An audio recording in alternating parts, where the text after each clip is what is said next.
2023, $64,000 was encumbered and $243,000 was expended.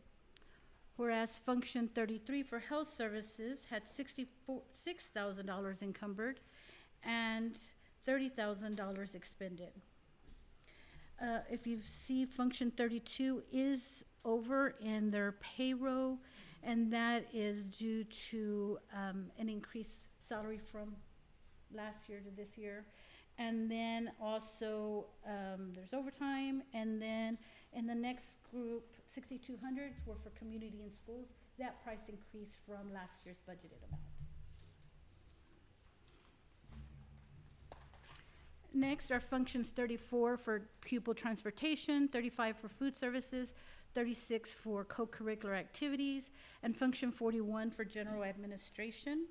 Function 34 had $244,000 encumbered and $111,000 expended for the month. You will also note that the payroll cost is over for function 34, and that's due to additional transportation department staff that was hired because they were short and we needed those staff members. It's function 34, the 6,100. And then in 6,200, again, that was the bus ride program that wasn't originally budgeted, but you approved it and it was paid for. So that is what's driving those two things there. Okay.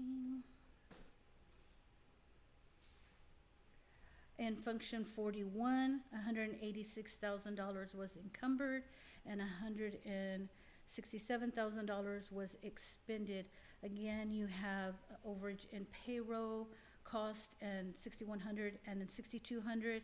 The total function is not over, but what's driving that was also additional support staff at the administration level, as well as TASB policy updates and HR software upgrades. Next are functions 51 for maintenance and operations, 52 for security and safety, 53 for technology, and function 61 for community service. Function 51 had the highest monthly encumbrances of $1.9 million and the highest expenditure with $332,000. Function 52 had $65,000 encumbered and $101,000 expended. Again, you will see the same overages on their payroll that we've discussed in previous months. That's because of the additional security officer that was hired that wasn't on payroll last year, as well as they went from salary employees to hourly. So then they're earning hourly pay as well as overtime.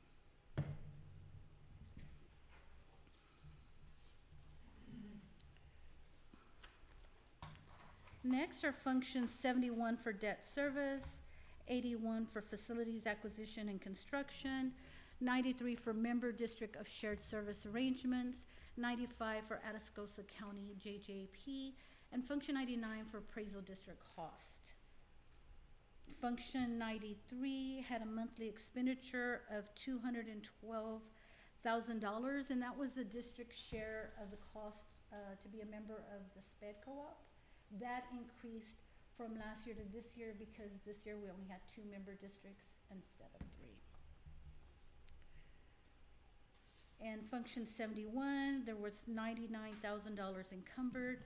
We haven't made any payments yet.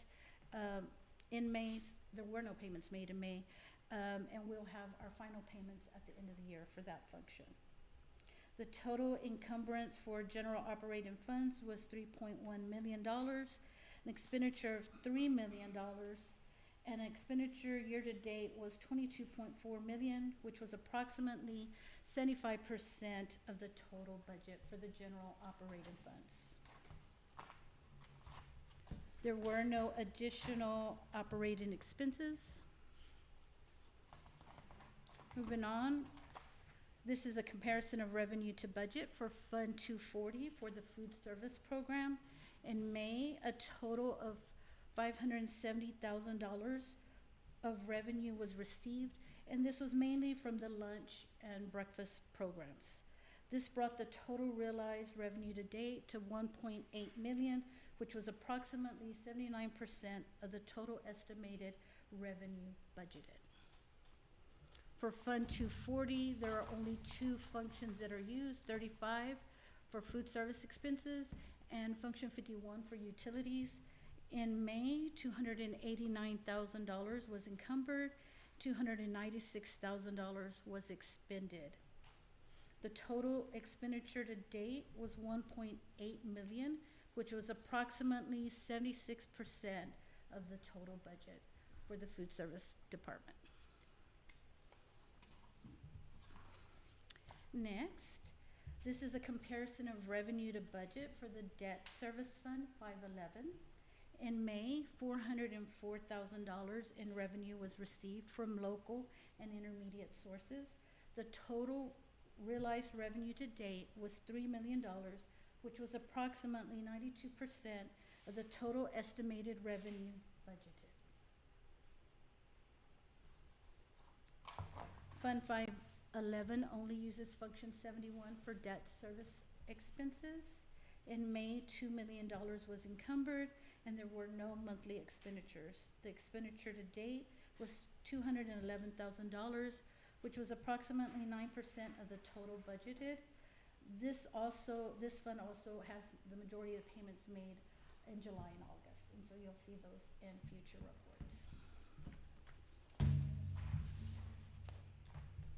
Next is a schedule of general fund certificates of deposit for May. Amounts invested this month were $30,500,000.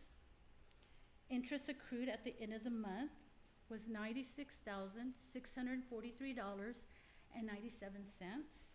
and the total value at the end of this month was $30,596,643.97. For the schedule of interest and sinking fund certificates of deposits, the amounts invested this month was $1,327,731. Interest accrued at the end of the month was $4,149.80, and the total value at the end of the month was $1,331,880.80. For the general fund investment in the Lone Star investment pool, interest earned in May was $3,802.07. Total interest earned was $34,677.73. Total investment plus year-to-date interest earned was $1,178,297.21.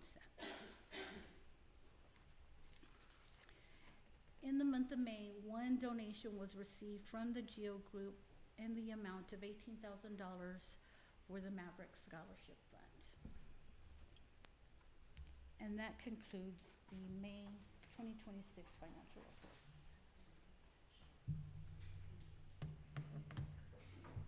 Any questions for Ms. Fernandez? Thank you, ma'am. Thank you. Item B, SHAC Report, Mr. Adam Martinez.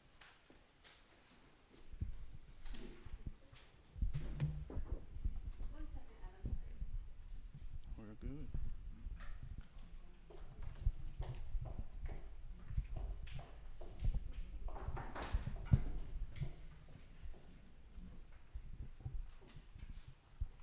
Those going all smooth so far, right?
Good evening, Mr. Board President, members of the board, Dr. Spohr, and guests here this evening. I will be presenting here, if we can have our presentation stay on the screen.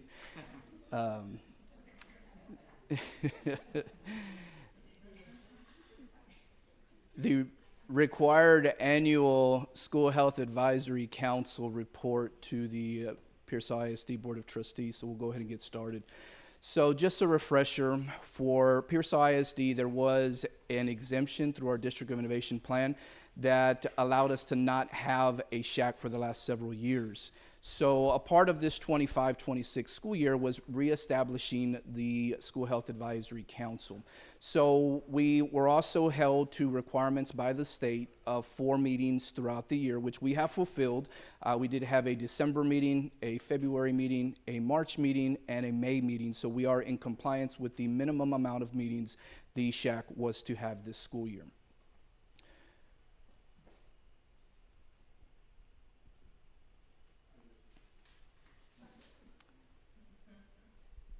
It'll be fast. Just connect instead of turn them off, turn them back on. They'll take longer. They'll have to like cool down and turn off. Sorry.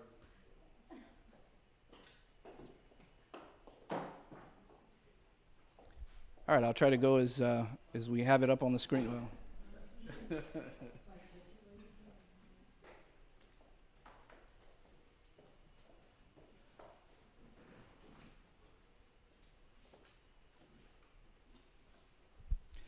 Okay, I think we're going to be back on, and I shouldn't have very much problems now. So I wanted to come and present to the board some milestones that we were able to accomplish here with the School Health Advisory Council. So first and foremost, mental health.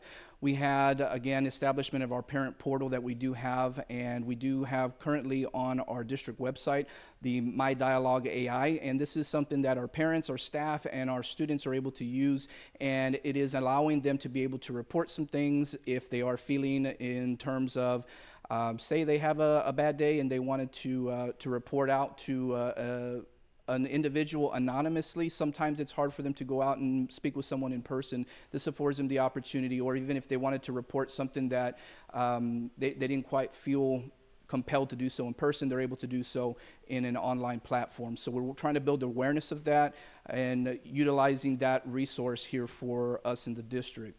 So again, we do also have a partnership here, and we have a collaborative effort with communities and schools. Here this evening, we do also have an agenda item that's going to expand or possibly expand those services that we have for the board to take action here this evening. So we'll talk about that a little bit later on this evening.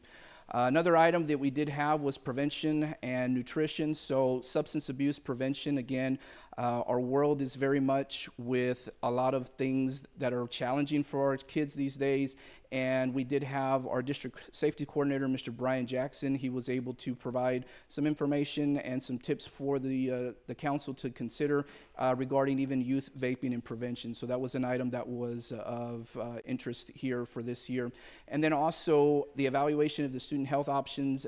We were also able to get some great feedback from some of the students that were actually able to join us on the council.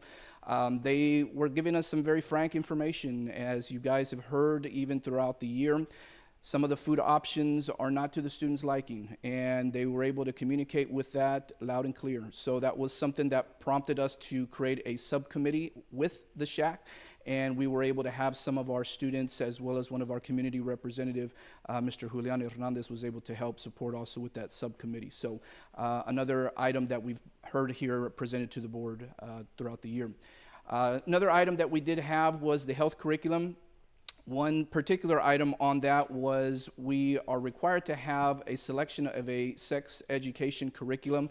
One of the things through the research as I was trying to do, since we didn't have the SHAC for the last several years, I was trying my best efforts to find where, if we had in the past made an actual selection and recommendation for the sex education curriculum, I was unable to find that, so we decided to enter into the process of exploring the options that are available to us. We do have some curriculum options that are abstinence only, and we do also have some that are abstinence plus, which expands just more than the abstinence education.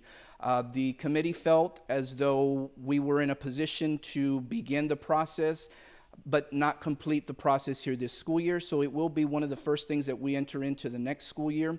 We are going to want to have more input from the community, from parents and students in regards to this particular topic. So we didn't feel as a committee we were prepared to make a decision without getting a lot of input from stakeholders. So I hope the board will give us some grace on that for not making a decision here this school year, but it was with the intent to gather more input and to make the best decision possible for our students in the district. So some recommendations that we do have from the committee, as they are, again, an entity that makes recommendations to the actual Board of Trustees. So for mental health, they do endorse communities and schools and expansion. So that is, again, an item that we're going to take with you here this evening. Substance abuse prevention, again, reinforcing the anti-vaping rules and also utilizing some of Mr. Jackson, our safety coordinator, his recommended educational modules and resources. So that's a recommendation that they did want to provide for the board. And again, with child nutrition, we are in that process currently, but we're going to continue to explore food choice options to provide items that are going to be appealing to our students. We've heard them loud and clear. I know that we are, again, working very hard to make our food in compliance, but also provide options that are going to be appealing to our students here and also to our staff. We want to also provide that for our staff as well.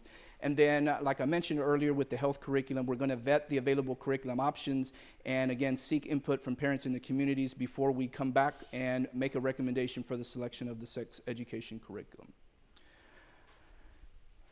This evening, again, I just wanted to give you an update and just apprise you of the progress that we've been able to make. I'm very happy and pleased with the amount of work that we've been able to do throughout the year. If you have any questions, I'd be more than happy to answer any questions that you have here in regards to the SHAC committee. Anyone? None. Thank you, Mr. Martinez. Appreciate it. Thank you. Item E, 2526 STAAR Assessment Update. Alejandra Ramirez. So, as everybody knows, if you've watched the news or looked in the newspaper, everybody's talking about the STAAR scores are out. Parents have access to the portal. We don't have the final accountability ratings, and some of our scores we're still waiting on.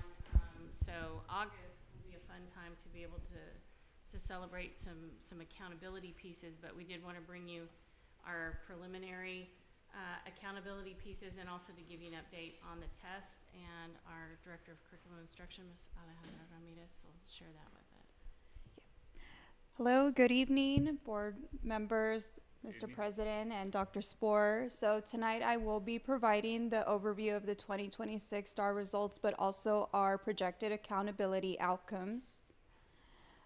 Here on this slide, we have STAAR reading results for comparing 2025 to this year, 2026. This two tables are essentially the whole table is broken down by approaches, meets, and masters. Which approaches, it does mean that the student is passing, meets is on grade level, and masters is above grade level. TEA does use these three numbers for an average to then provide us a component score, which then gives us an overall achievement of the grade level in the specific content. So here, and like Dr. Spohr said, these are all available in the parent portal for each student as well. And what I did is I highlighted the cohorts from yellow to yellow, green to green, white to white.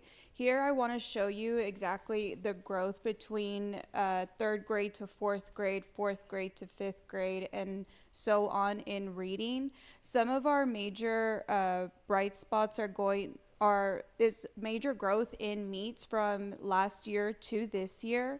And we're also wanting to show or celebrate the growth in 5th grade, 7th grade, and English 1. So some of the areas or the areas that we want to focus on is just the grade levels between 5th to 6th, and then also 8th to 9th grade. One of the reasons why I feel that there is a dip here is the transition between one school to the next. So we might have to work on bridging a vertical alignment between the two grades in reading. And we're going to work on that this coming year with everybody and all staff, all hands on deck. And then this slide is same slide, but with math scores for STAAR for third grade to Algebra 1. And this is where we're going to compare last year to this year again. And same way, I outlined the cohorts from third to fourth in yellow, fourth to fifth in green. In math, we showed a tremendous amount of growth in several areas. Here we are showing growth in third grade, fifth grade, seventh grade, eighth grade, and also Algebra 1. Eighth grade is showing a 92% approaches in for this year, and of that 92%, 70% of those students are in meets, which means that they are on grade level at eighth grade.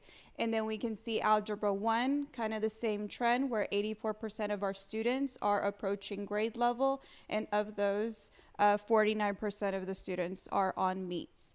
Another major increase is between third grade to fourth grade, from 18 component score to a 31 in 1 year. We also show the major growth in seventh grade from 18 component score to a 62. That in 1 year again. So major kudos to all of the teachers and staff that are working so hard to ensure that our students are getting exactly what they need. And this is all just showing that the bar has been raised here in math, and it's going to continue in reading as well. So here is what our projections are. So I just want to introduce just some kind of like a breakdown of what the accountability is.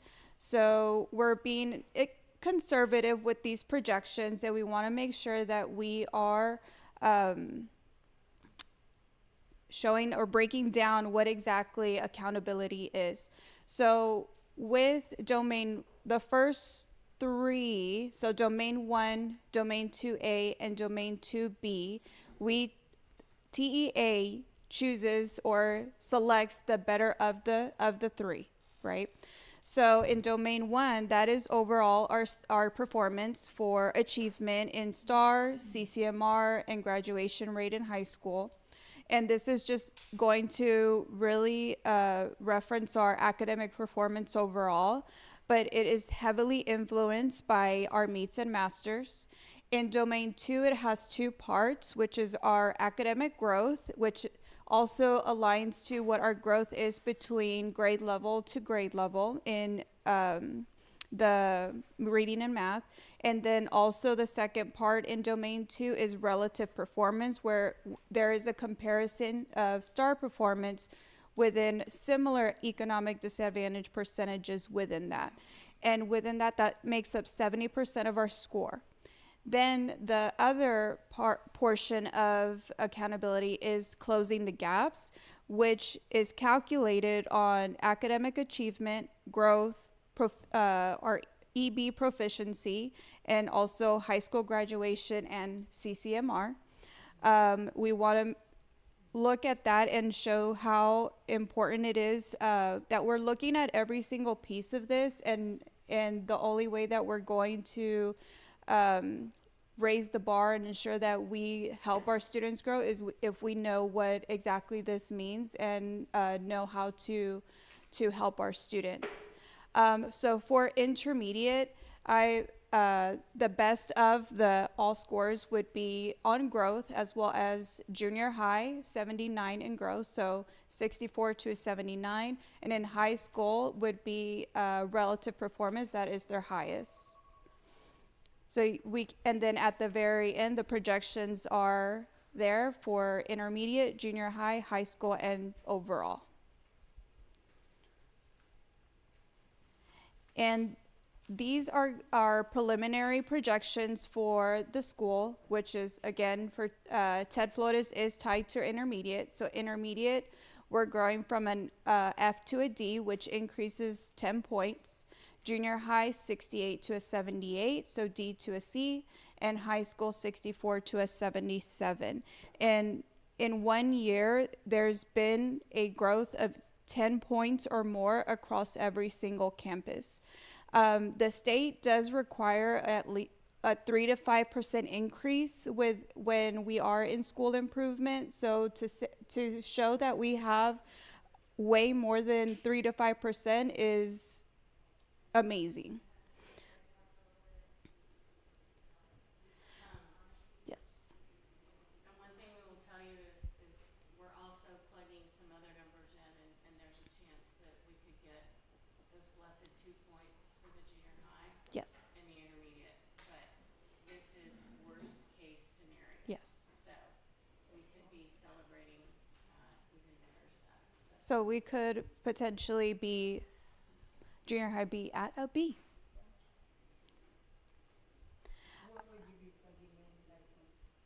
So these are using the raw data we have, and what this does is shows us how all the kids we taught did. And for accountability, you scrub your data and it's only the kids who are here for a certain amount of time, all that. So Snapshot.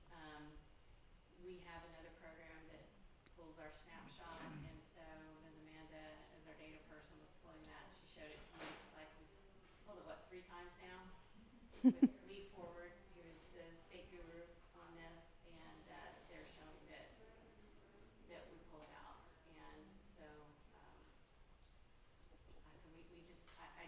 we're gonna give you the most conservative one right now.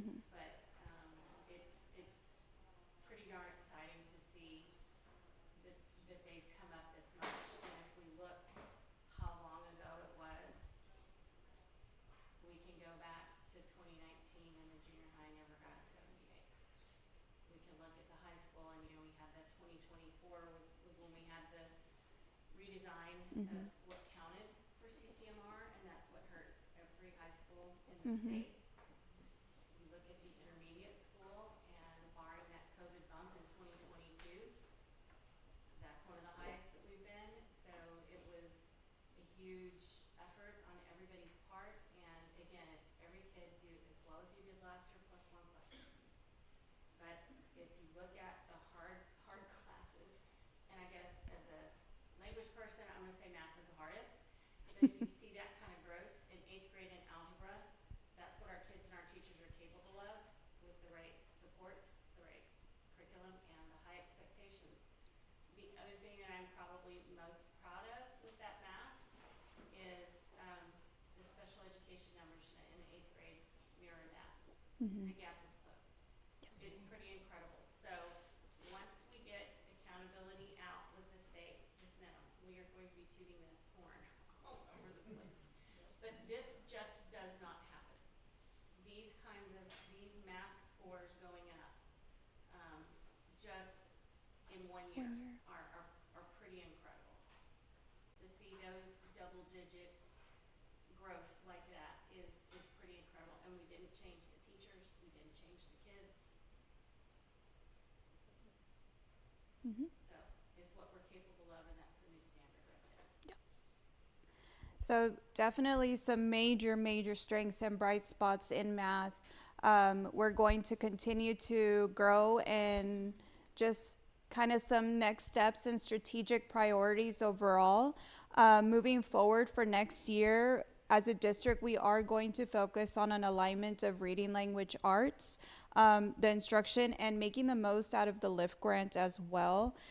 With our strategic plan is making sure that we make data-informed decisions in all areas that are going to impact our accountability in high school and lower grades as well.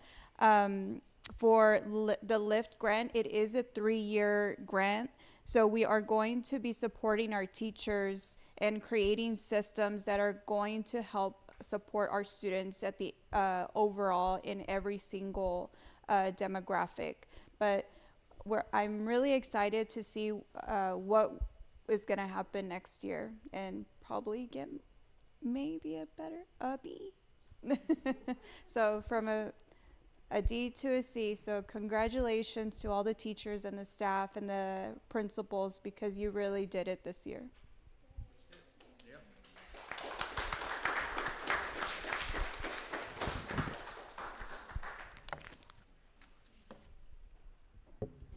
questions for Mrs. Ramirez?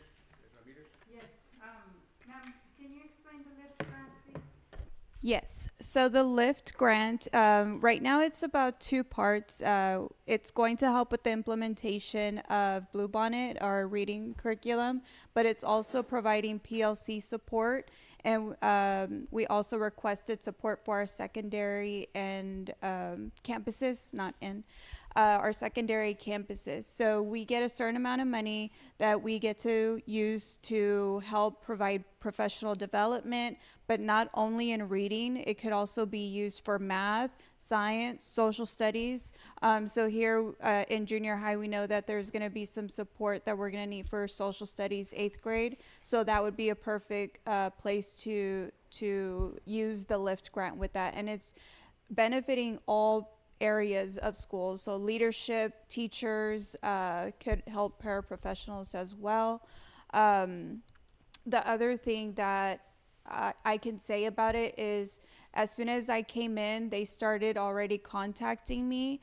And anytime I ask for something, they are immediately coming to say, this is what we're going to do. This is who we're going to contact. This is who can come and help you.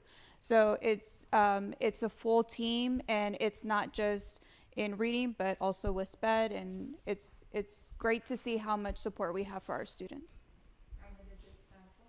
LIFT, it's leadership, instructional, foundations in Texas. Thank you. Yeah. So our partner is Region 20, and they give us a dedicated team. And so they started the Monday after graduation. We had the campus leadership and the instructional coaches in, and we revisited the literacy framework.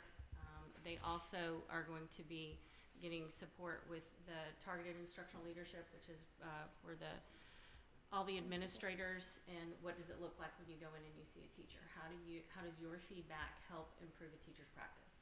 So the LIFT grant is guaranteed for 3 years, and we get to keep 30% of the grant. And so our piece that we get to keep between the two pieces of it comes out to about $140,000 a year guaranteed for the next 3 years. And that amount we get to spend how we want. So that's helping to pay for the folks who are coming in during the summer, to pay for them when they're staying after school late. We can, if we choose, we want to have a stipend because they're going to do extra. So it just gives us some extra support financially to make all this happen. Thank you. So I just want to make a comment. So just to clarify, it's definitely going to help strengthen our instructional coaches? Yes, it will definitely help strengthen the instructional coaches. They will be the ones to support our teachers to be able to give observation, feedback, and complete those instructional rounds. Yeah. Of course. Any other questions? Anyone else? Anyone? Thank you, Ms. Ramirez. Thank you. Okay, next item 6, consent agenda. If there's a board member that wishes to remove an item for separate discussion, all items will be acted on together. If there is any items to be removed from the consent agenda. Hopefully y'all had time to review them. Is that including the,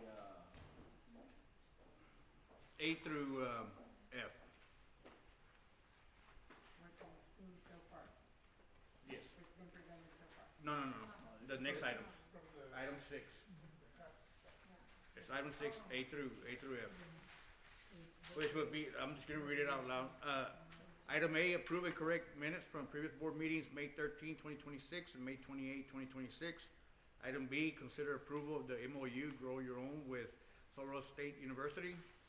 Item C, consider approval of the MOU-PREP Residency with ESC Region 20. Item D, consider approval of the student athletic insurance renewal for the Brokerage Store. E, consider approval of donations to Pearsall ISD, which I believe that was the presentation from earlier. Item F, first reading of policy 127 update, which is, are we supposed to read those? we'll have a presentation of them next time. This is just your first reading, so that you have a. Are you referring to all the items, or are you talking about just the update? Anything that we're supposed to be doing, that we're approving, has to be discussed and then put on the agenda to approve. And so I'm having a heyday over how we're doing these.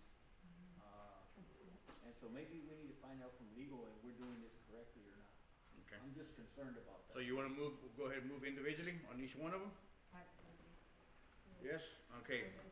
All right, consent agenda, item A, approve and correct minutes from the previous board meetings, May 13, 2026, May 28, 2026. I do have a couple of things, Ms. Audrey, on those. Minor, but just corrections. For May the 13th, it's just to state where we actually had it, which was at the PAC instead of here. And then May 28th,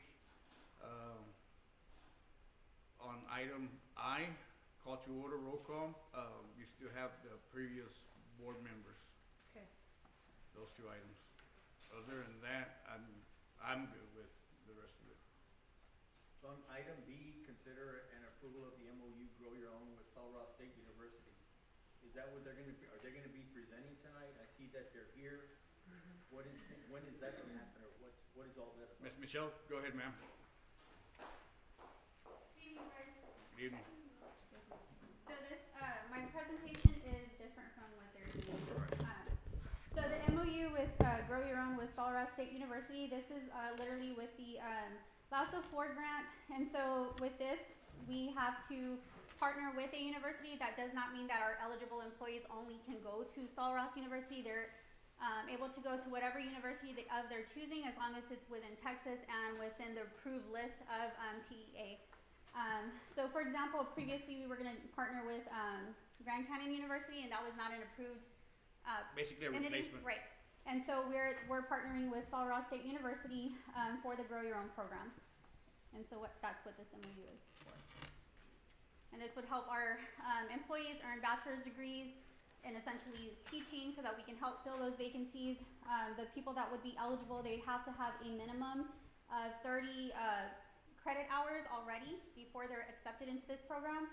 The reason for that is because the state of Texas has changed the rules, and so they would like for everyone to be fully certified by 2029-30 school year.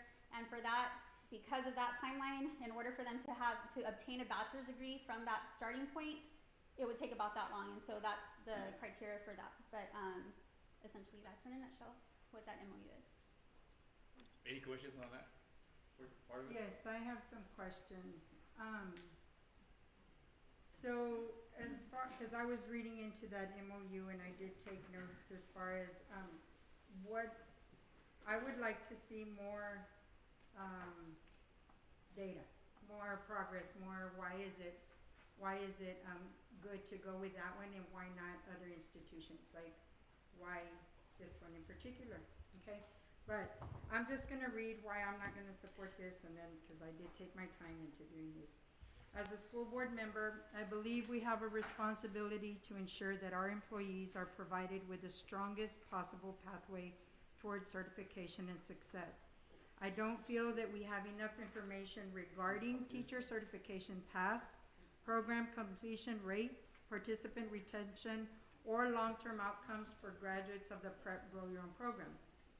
Our employees deserve access to programs with demonstrated success rates, and our district deserves the best return on its investment. While I strongly support efforts to recruit and to retain quality educators for Pierce ISD, I am unable to support this MOU at this time, as I would like to see and hear of other Grow Your Own programs from other successful institutions. That's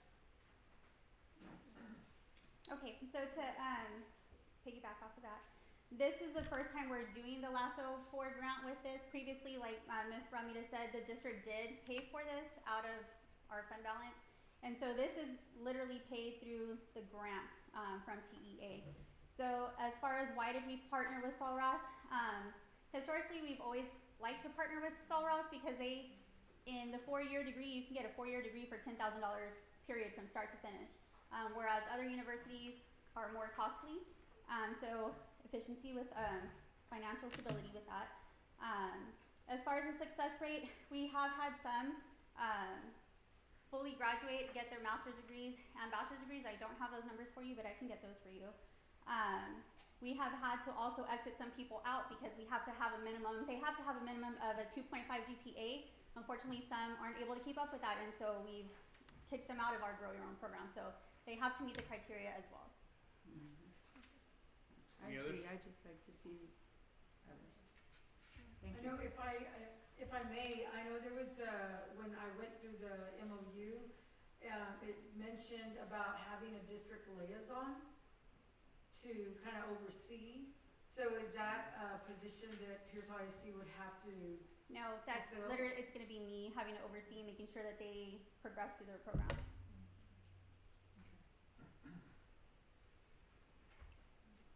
Anyone else?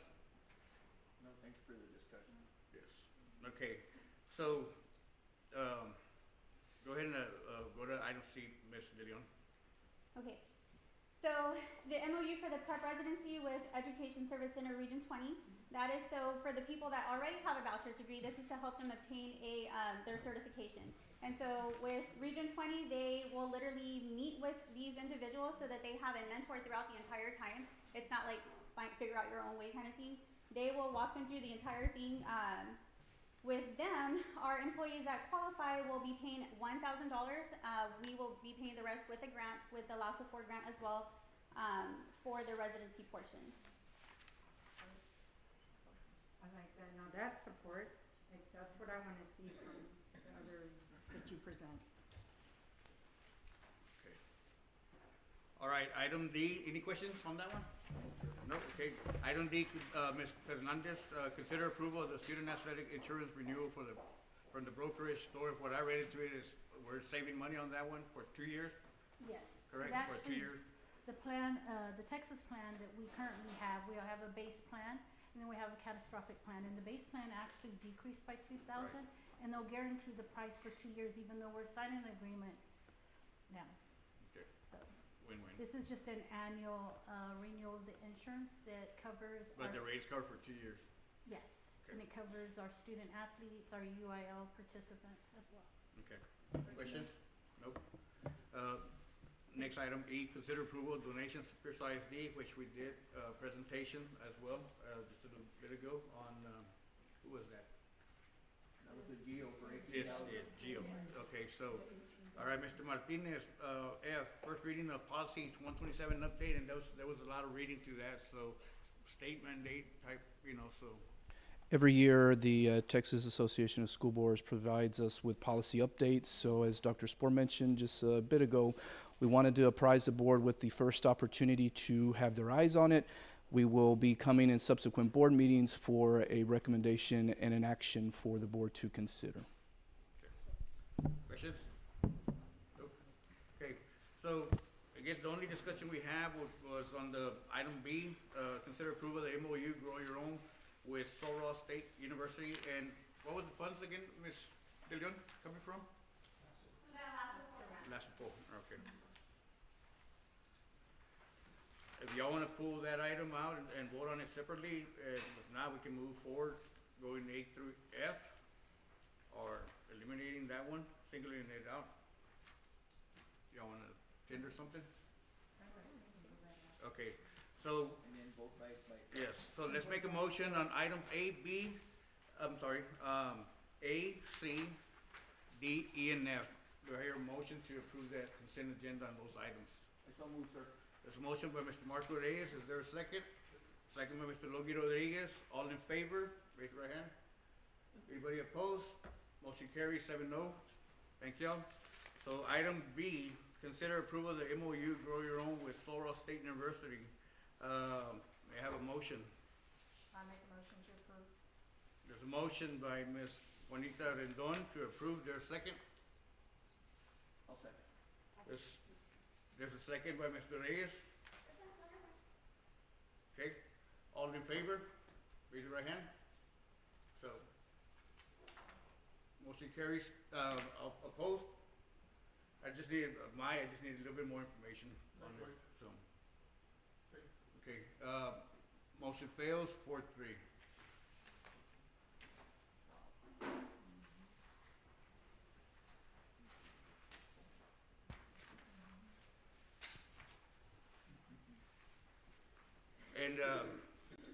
And in this case, I mean, we can always re-amend it, you know, I know there's a wording for it, if we decide, you know, because of the conversation is still not happening as much, we can always come back and just, one of the board members can always amend it, you know, and bring it back during this meeting, so.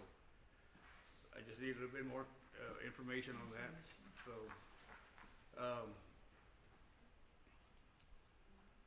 okay,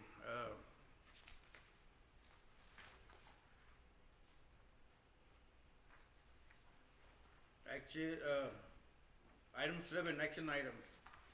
A, consider possible approval of the MOU with practice plan. Mr. Joey Cantu, AD.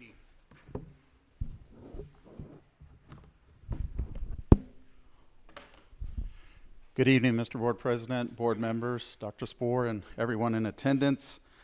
Today, I wanted to talk to you a little bit about a platform in which we are proposing for our school district.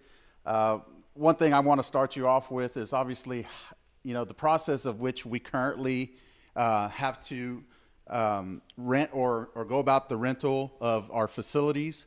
And you know, I kind of wanted to show you a little bit of what that process is.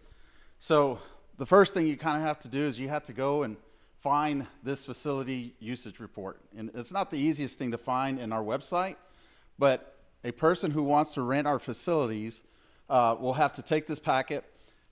They will have to fill it out. They'll have to find out kind of where they fall into place as far as payment is concerned. Then they get in touch with either myself or another administrator to then ask for those dates. And a lot of times when these things happen, let's just use, for example, if they're trying to use the old gym at the high school, and they contact me, and so what I have to do is I have to contact Ms. Bass to see if you know the gym's going to be used for anything that they're doing on their campus. And then it's just kind of a phone tag type thing, and it's emails and emails, and then trying to get all these people involved. And so what I'm trying to propose to you is more of a streamlined type thing. Imagine, I mean, in today's technology, everything's done pretty much online. And so if you were to go rent an Airbnb, you're going to go look at the location in which you want to go to. You're going to go and find it online, some Airbnb, VRBO. You're going to find it in some sort of platform, and then you're going to be able to see all the information that you need. So this practice plan is basically a facility rental that is going to be streamlined. And I know it says revenue generated, but really a lot of the things that we're going to be doing is within our control. And I know that a lot of the facilities that are rented benefit our students. And so for me, the biggest thing is not, let's go make them as much money as we possibly can. It's let's make sure the school's not losing money. And so that's kind of my big thing. Let me go to my next slide. So what this practice plan allows us to do is basically do the rentals through one online system. It includes the facility request. So again, you might have the main gym at the high school that is open. I can go online and I'm going to say, hey, on Saturday, I want to use the main gym. Well, the main gym's not available. Well, maybe the old gym's available. I will be able to see that, okay? I do not have to continue to make these phone calls back and forth to find out if that is available. The scheduling, the calendars, online payments, insurance verification, that's an important one. And all these rental agreements, they're all done on this one platform. And so it's kind of important for us to kind of see that and make it easier because, you know, it's kind of like my kids say, work smarter, not harder, you know? And so that's kind of one of the things is you want to make sure that we're making it easier for these people to rent our facilities. We're not trying to make money off schools. We're not trying to make money of our own employees or internally. What we're trying to do is those that are profiting by renting our facilities, we're going to have them make the payments. So the current challenges are, obviously this paper form, the phone calls, the email requests, the spreadsheets, all those things that we have to do. And what the solution is basically, like I said, you have one online application. You have, once that online application comes through, it's going to go to one of the approvals, which would be either myself, another administrator, and then basically the big thing on here is the integrated calendars. So not only am I going to get the email once I approve it, everyone involved will get the email, the custodians, the high school administrators, all those people will get the notification telling them, hey, this is happening, this is the facility is going to be used, so on and so forth. The biggest thing is, and I know y'all's questions will always be, what is it going to cost us? Absolutely nothing. The use of the platform is going to be paid for by the renters, okay? If we charge $50 to rent a facility, to rent out a facility, we get paid $50. That money goes into a striped account that is automatically deposited into our financial or into our accounting with Ms. Fernandez over here. So all that money is the money that we earn. And again, we understand that a lot of the people who rent our facilities, especially in a small town, are ones who are benefiting our kids. So can we control the pricing? Absolutely. Can we give discounts? Absolutely. We can do all these things to kind of help, the people locally who are still trying to provide, whether it be leagues or whatever for our athletes, whether it be people in the classroom. We're not talking just athletic facilities. We're talking about classrooms, cafeterias, meeting rooms. But there's a lot of people on the outside who need these spaces who would be willing to pay for it. And so that's kind of where we generate. The only thing that I'm saying is we need to make sure that we are covering our costs as a district. And I think this is kind of a perfect platform which kind of takes everything all into one and basically does that for us. And so how do they make their money? Again, Practice Plan receives a transaction fee equal to 10% of the rental amount. So let's just say, we rent our facilities for $50. The renter is going to pay a total of $55. Okay, it's $50 for the rental, $5 for the transaction fee. The $50 comes straight to our Stripe account. The $5 goes to Practice Plan, and that's how they make their money. So again, 100% free to the schools, no contracts, no setup fees, no hidden cost, and again, we have full control. So the only thing that is kind of, say we give 100% discount to a service that wants to rent our facilities, that's, that wants to use our facilities, but we say, hey, we're not going to have a cost to you, a scholarship, 5K run. They will go on there still because it's the integrated calendar, and all they will pay is $5. That's the minimum fee to use this platform. And so that's kind of the thing. We stay in full control of the facility prices, the scheduling. If it's a playoff game, again, we're not charging the schools. This is not about the schools. This is all about the outside, people who are trying to make money with whatever they're trying to do. Okay, and so to me, it's a very good opportunity for us to streamline, for us to get everything all on one platform, and definitely, like I said, kind of use technology to our advantage. Any questions? Anybody? How soon can we get it? Pretty soon. Again, but we need your blessing on this MOU. If there's any questions, you go ahead. I do want to ask, so would we designate, should we decide to streamline, we would designate specifically which areas would be available for rental? Correct. So like anything for athletics would be kind of under myself. You would have high school facilities if they're going to use a classroom for meetings. If they want to do the band hall, you know, he would have opportunity to have that approval as well. We can designate the people that it needs to go to. And that's the other part to it is if there's something maybe even happening in the band hall, I might not need to be aware of it. But I could see it on our calendar that they're using that facility, you know, and it's not available. So for whatever reason, I would say, hey, our athletic program is going to go do jumping jacks in the band hall. So for right now, we're only looking at the athletic facilities, basketball, or volleyball, football, track, am I correct? So this is, but like I said, this is available. They can put whatever facilities, whatever we want to use. If they want to use the high school library, they want to use the junior high cafeteria, we can put those facilities on there to be available for rent. Frio room in the central office, yes. And so those are all things that, again, we're not limiting ourselves, but at the same time is all the right people will get the notification of what is going to be used. I understand that. I just have, what my question was, are we gonna start with athletic facilities first and then move forward? We've never rented, as far as I know, any other facility other than the basketball facilities and things like that.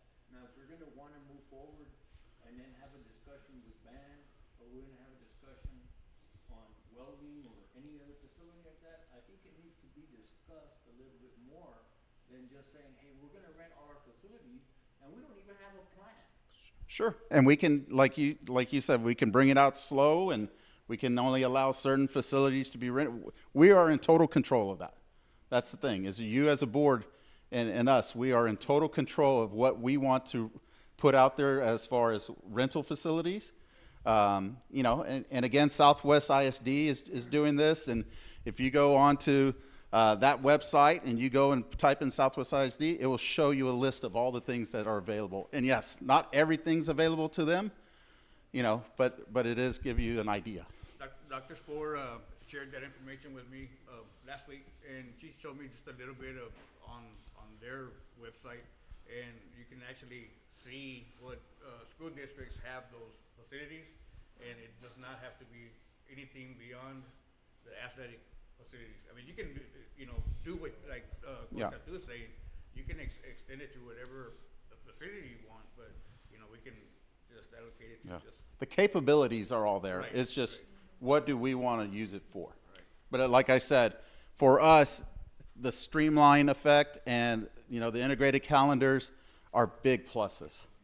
Getting the right people.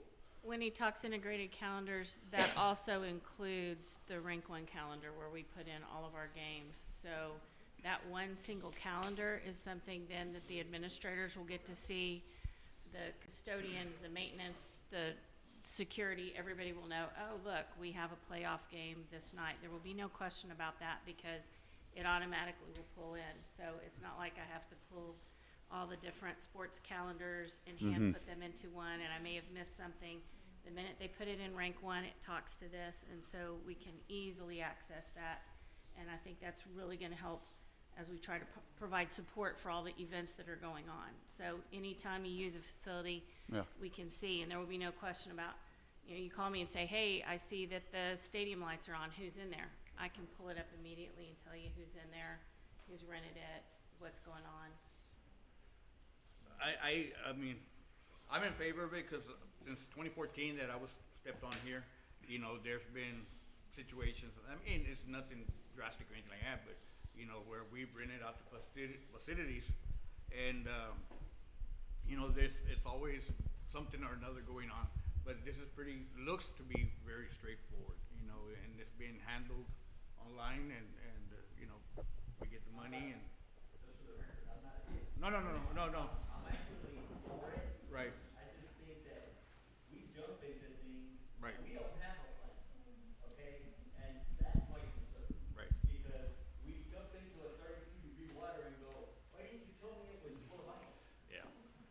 No, I'm just saying that portion of it. That's all I want. I like the concept and everything behind that, so. Yeah, and it was, the person who, demonstrated the site to us is a former athletic director. She just got put into the Hall of Fame for Texas High School Athletic Directors Association. So she knows, the conflicts and all that of what happens on the school district and renting facilities. And so she's a major reason why, she was a major selling point, really, for this platform. Yeah, and if everybody's gonna be in the loop, which means administrative staff in each campus, the custodials and stuff like that, because in the last 3 years, basically, we've had, in charge of this, has been superintendent, has been athletic director, has been head coach, has been, campus administrator, has been the maintenance director, we just don't know. Correct. And so this will take care of all of that. So I have a few things, so. Yes, ma'am. This idea, did you share it with anyone else? Like, does BAN know about this? No, like I said, this was brought up to us, but again, this is something that first we have to, present to you and get an idea of what you think of it, before we move forward with anything. I mean, I haven't even shared it with Ms. Bass at the high school. I just think, like, again, because there's a lot of facilities involved, Mm-hmm. and, who all is gonna support that, because, let's just say, I don't want anybody to use the PAC room because, Sure. it's a brand new building. Sure. So have those discussions taken place? So no, to answer your question, no, they have not. But at the same time we have not discussed which facilities we're gonna open up either. We did not discuss, I mean, obviously in our, just going by what we have here in our facility, usage already, the football field, the basketball gyms, those are more of the athletic facilities are kind of the things that are being used currently. I don't know if band or, what Ms. Bass does over at the high school as much.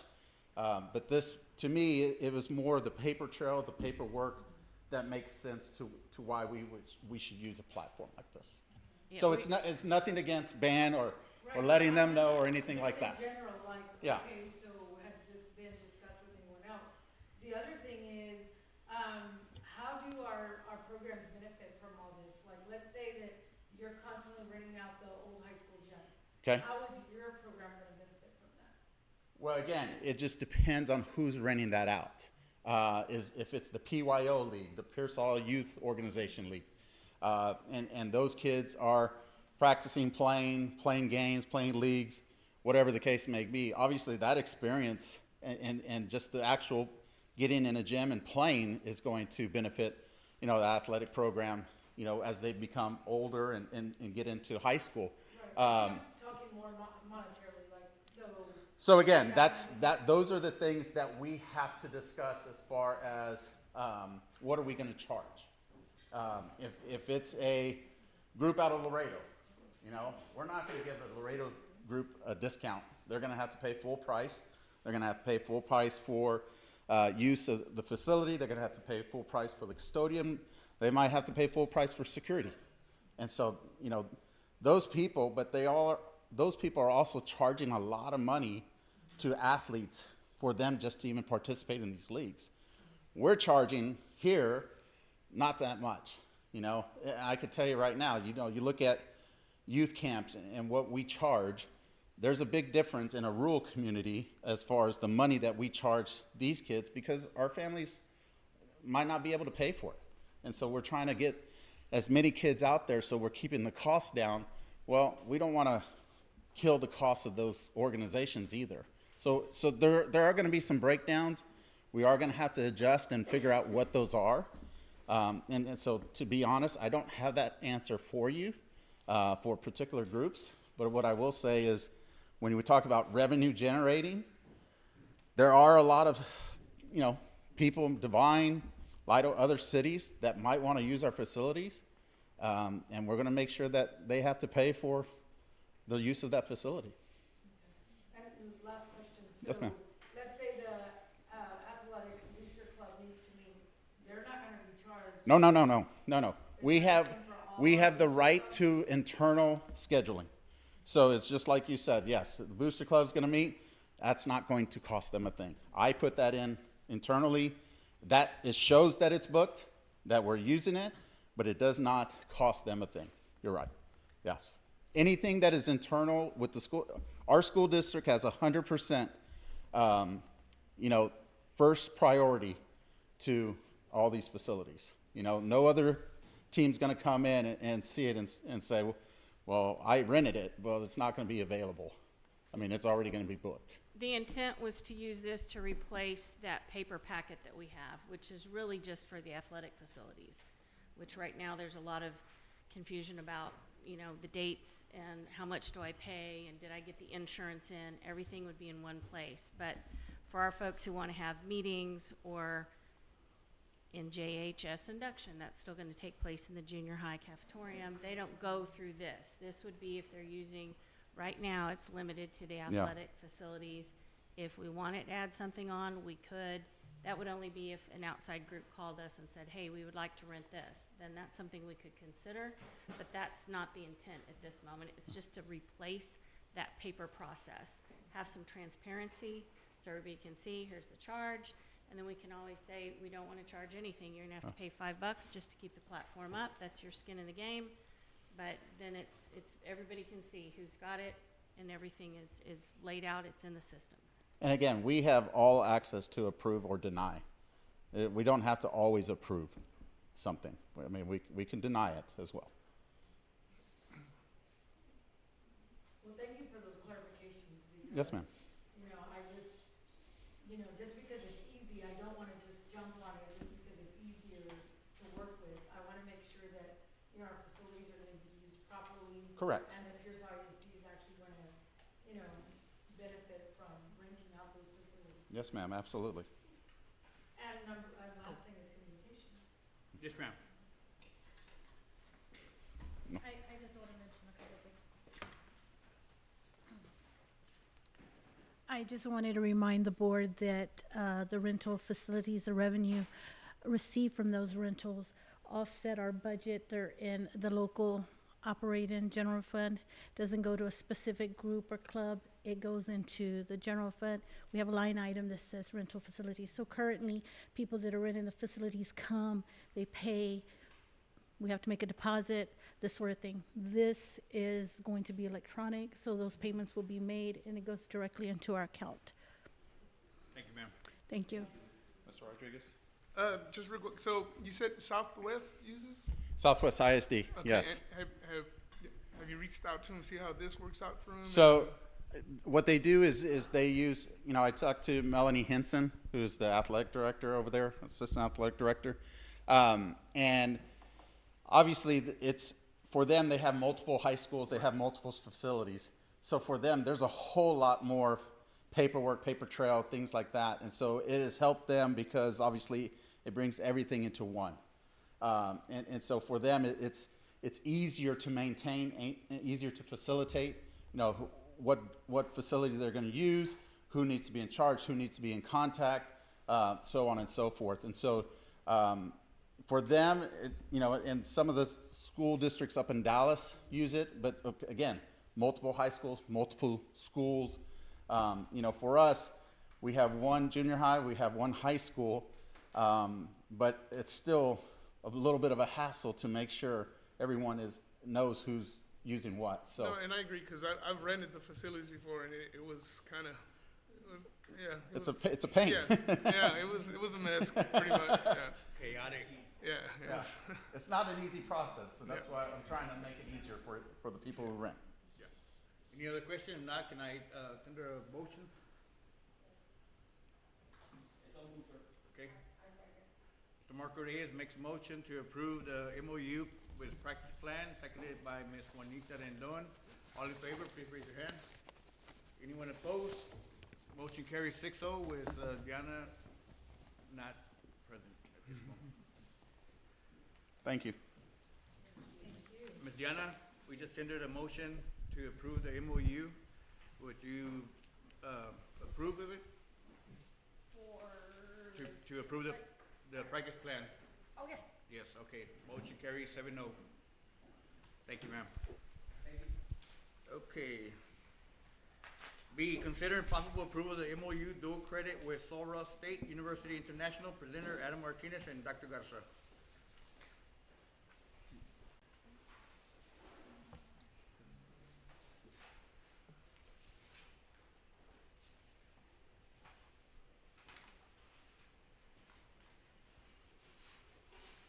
Yes.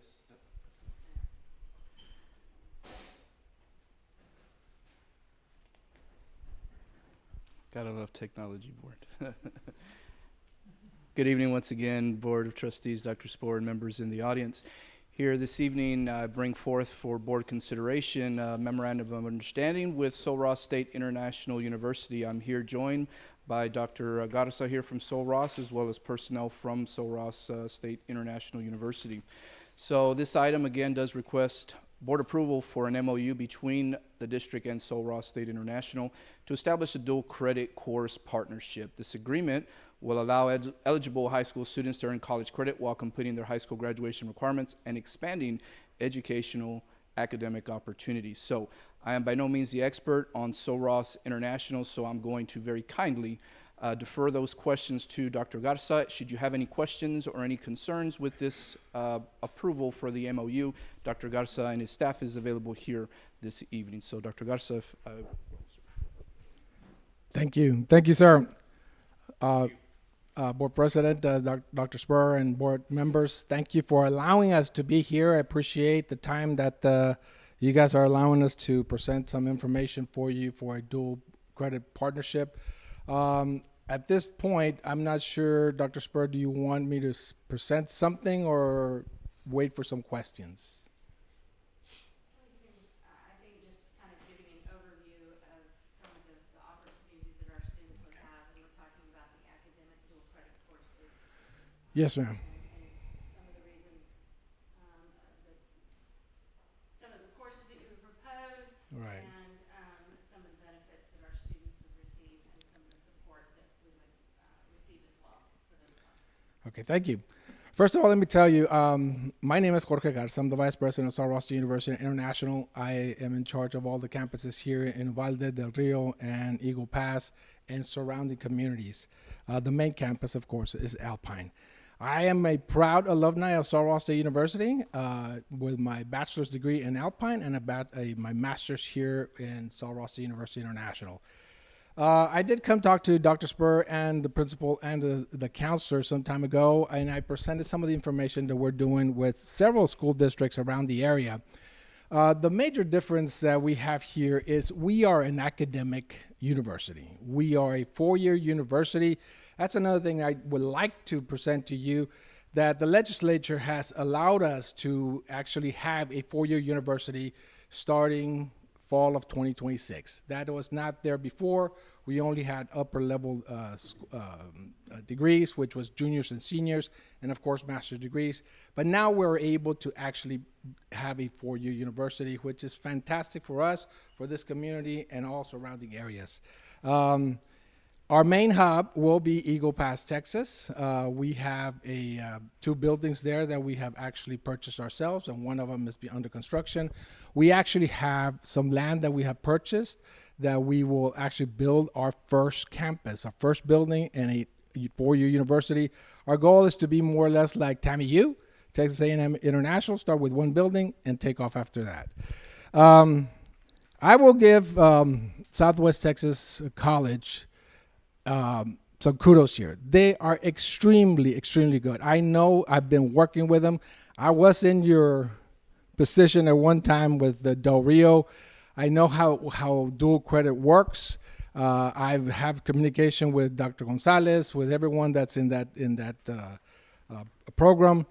They are very good at doing technical degrees, and I applaud them for it. We are on the other side. We are academics. One thing that I brought to Dr. Spohr is we have managed to partner with several school districts around the area: Eagle Pass, Carrizo, Crystal City, Brackett,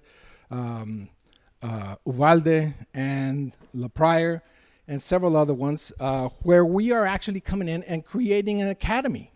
And the first academy that we created was in Eagle Pass, Texas. It's a teacher academy.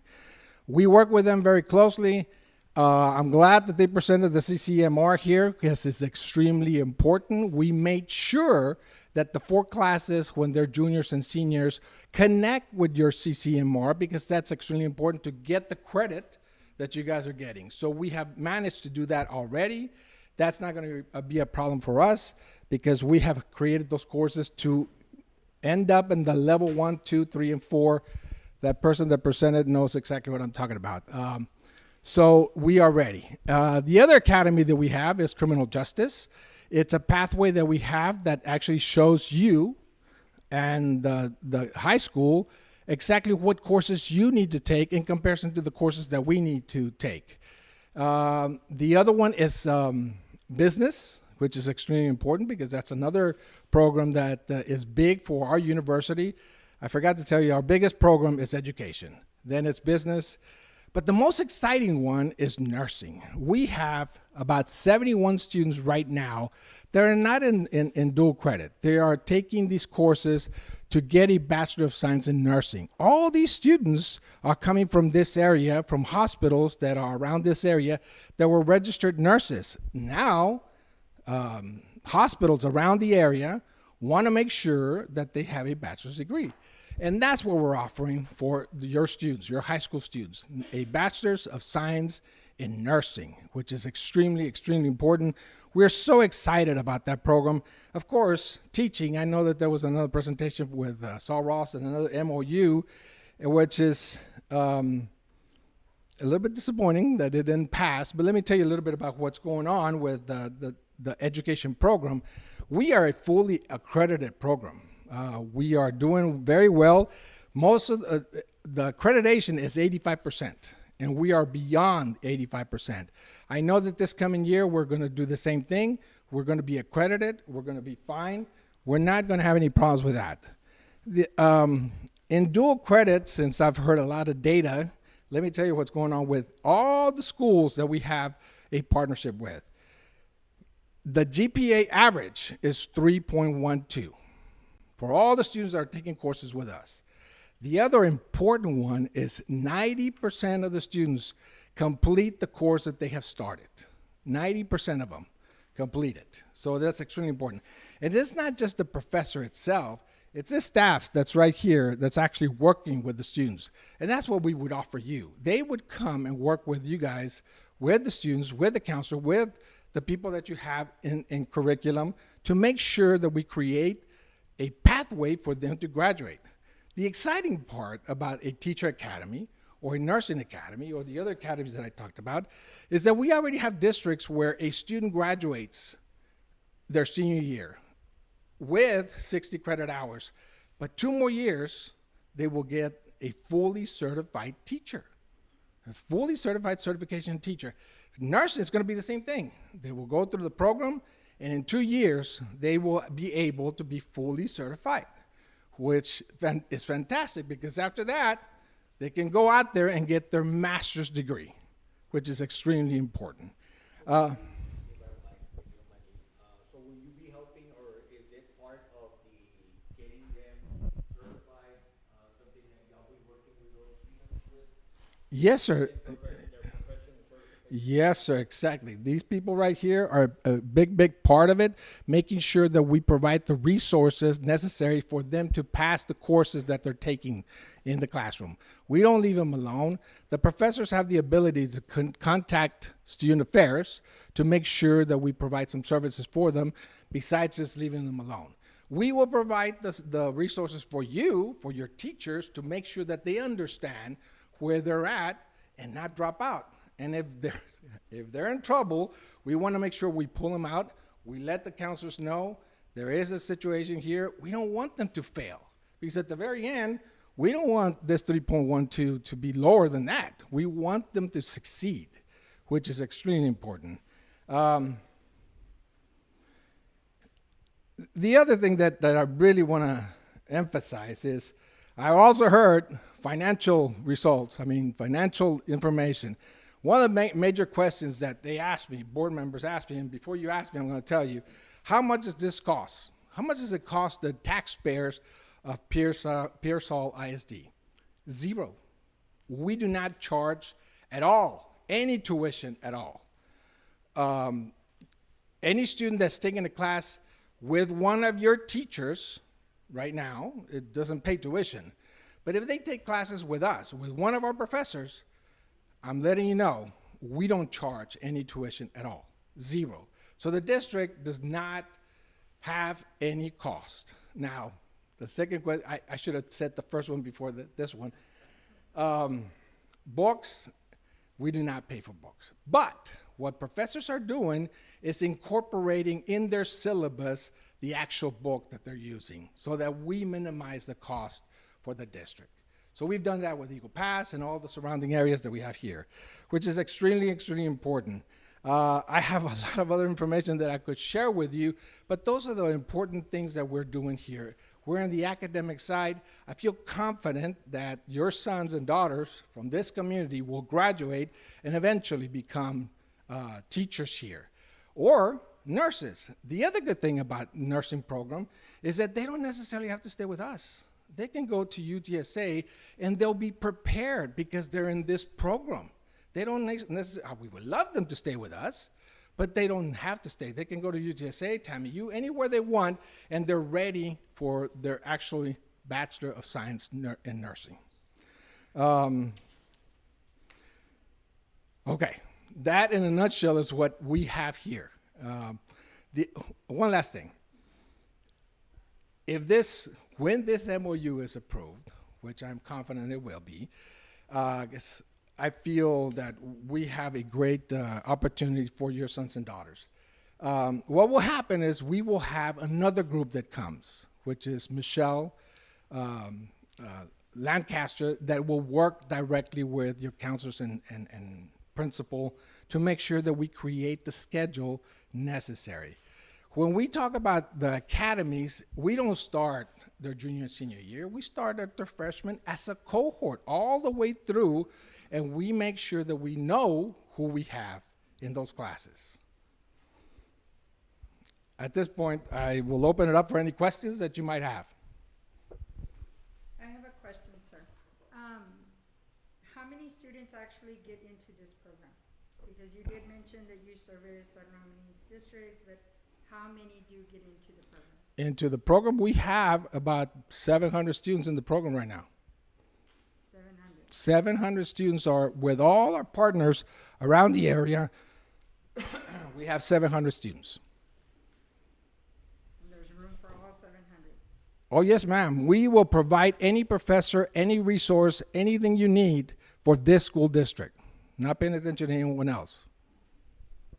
Okay, so I did research a little bit, and I just want to see if you can explain some of the first-time candidate pass, the 10th ratings on this here. I'm sorry, tell me again? That if you can explain, I did a little research, and I did find that the passing rate of your first-time candidates is not very high. For the nursing program, yes. And I will admit that last year we did not meet accountability. What has happened with that, I did submit some information to Dr. Spoor about the difference that we have from previous years to this year. First thing we did is we revamped the program, which is now we have a dean of health science. We didn't have that before. We have a director for health science. We did not have that before. And on that information that I sent Dr. Spoor, it does specify exactly what they're doing. One of the biggest things is that they're using several tests, several programs to make sure that they prepare students to actually pass that test, which is, I imagine, is a difficult test. So they have that first step, or that second step. The third step is they make sure that the faculty leads tutorials. They're not going to leave without any tutorials until they're ready to make sure that they take the test. Yes, we did have some difficulty. Those students were there before the actual dean was hired and before the director was hired. I'm confident that this year we're going to do well. They already told me that most of the students that have taken a practice test have passed.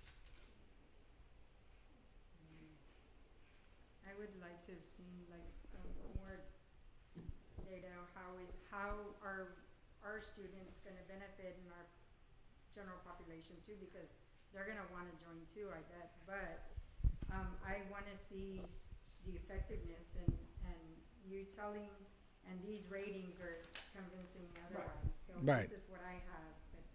No, and I have admitted, ma'am, that we did struggle last year, but we have revamped the program to make sure that we don't have that this coming year. And how often do the success coaches come and visit with the students and guide them?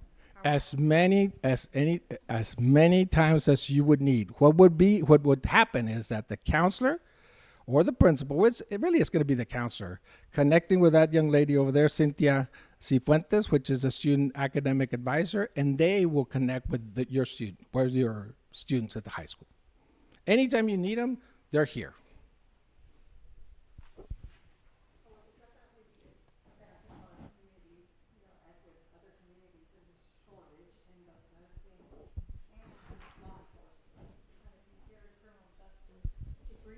Right.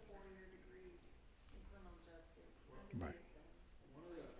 One of the other things we also have to look at is that the growth of San Antonio, the growth of UTSA, the growth of, San Antonio, Texas A&M, NBU, Laredo, this is an opportunity for us, because at the rate San Antonio is growing, and everybody here who goes to San Antonio knows that Lytle is now a full bedroom to San Antonio, and Divine is next, and guess who's after that? So we prepare now, because we can look at 5 years from now, which would be the beginning, and actually, hopefully by would be the second graduates coming out of the program. Yes, sir. And that's what we have to look at, is provide this opportunity at no cost to our students. And it's up to them, to the students and to us, to be able to provide that to them. And if they take advantage of it, it's free education. What more can we offer?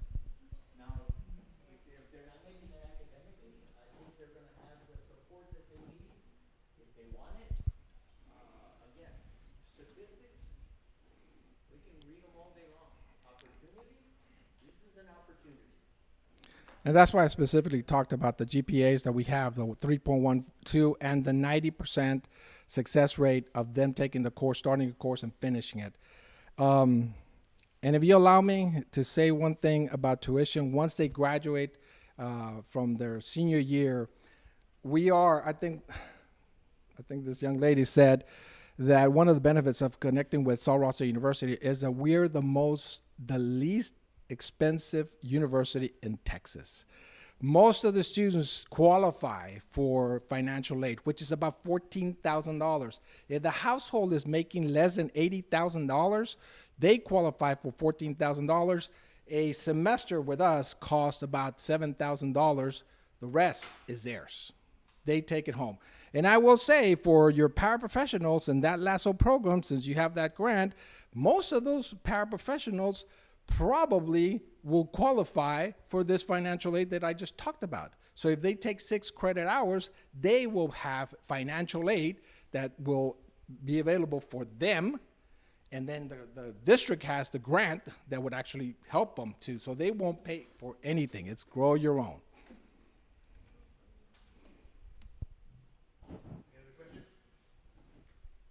Well, I did want to say, how would you say Sul Ross supports with our TSI? And say our students still need support. Right. Yes. Great question. So here's what we are doing. It's called something called College Connect. Let's say a student, a junior, or let's say a sophomore, tries to take the math test and they don't pass it, and they take it and they take it and they take it. If they're dual credit students, they're still with the high school. We have a program called College Connect, and if they're taking, for example, 1301 English, the first course, what happens is they take it on Monday, Wednesdays, and Fridays. But on Tuesdays and Thursdays, there's a support class for them to be practicing and making sure that they can pass the TSI. But the benefit of that course is that if they finish the course with a passing grade, they are TSI qualified. They no longer have to go take the TSI qualified. College readiness tests are a little bit tricky. It's the support that they get after that. So that's how we support those students.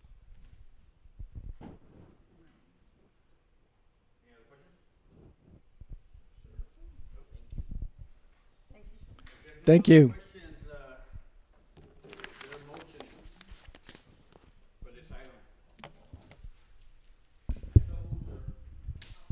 Okay, there's a motion by Mr. Marco Reyes to approve the MOU with,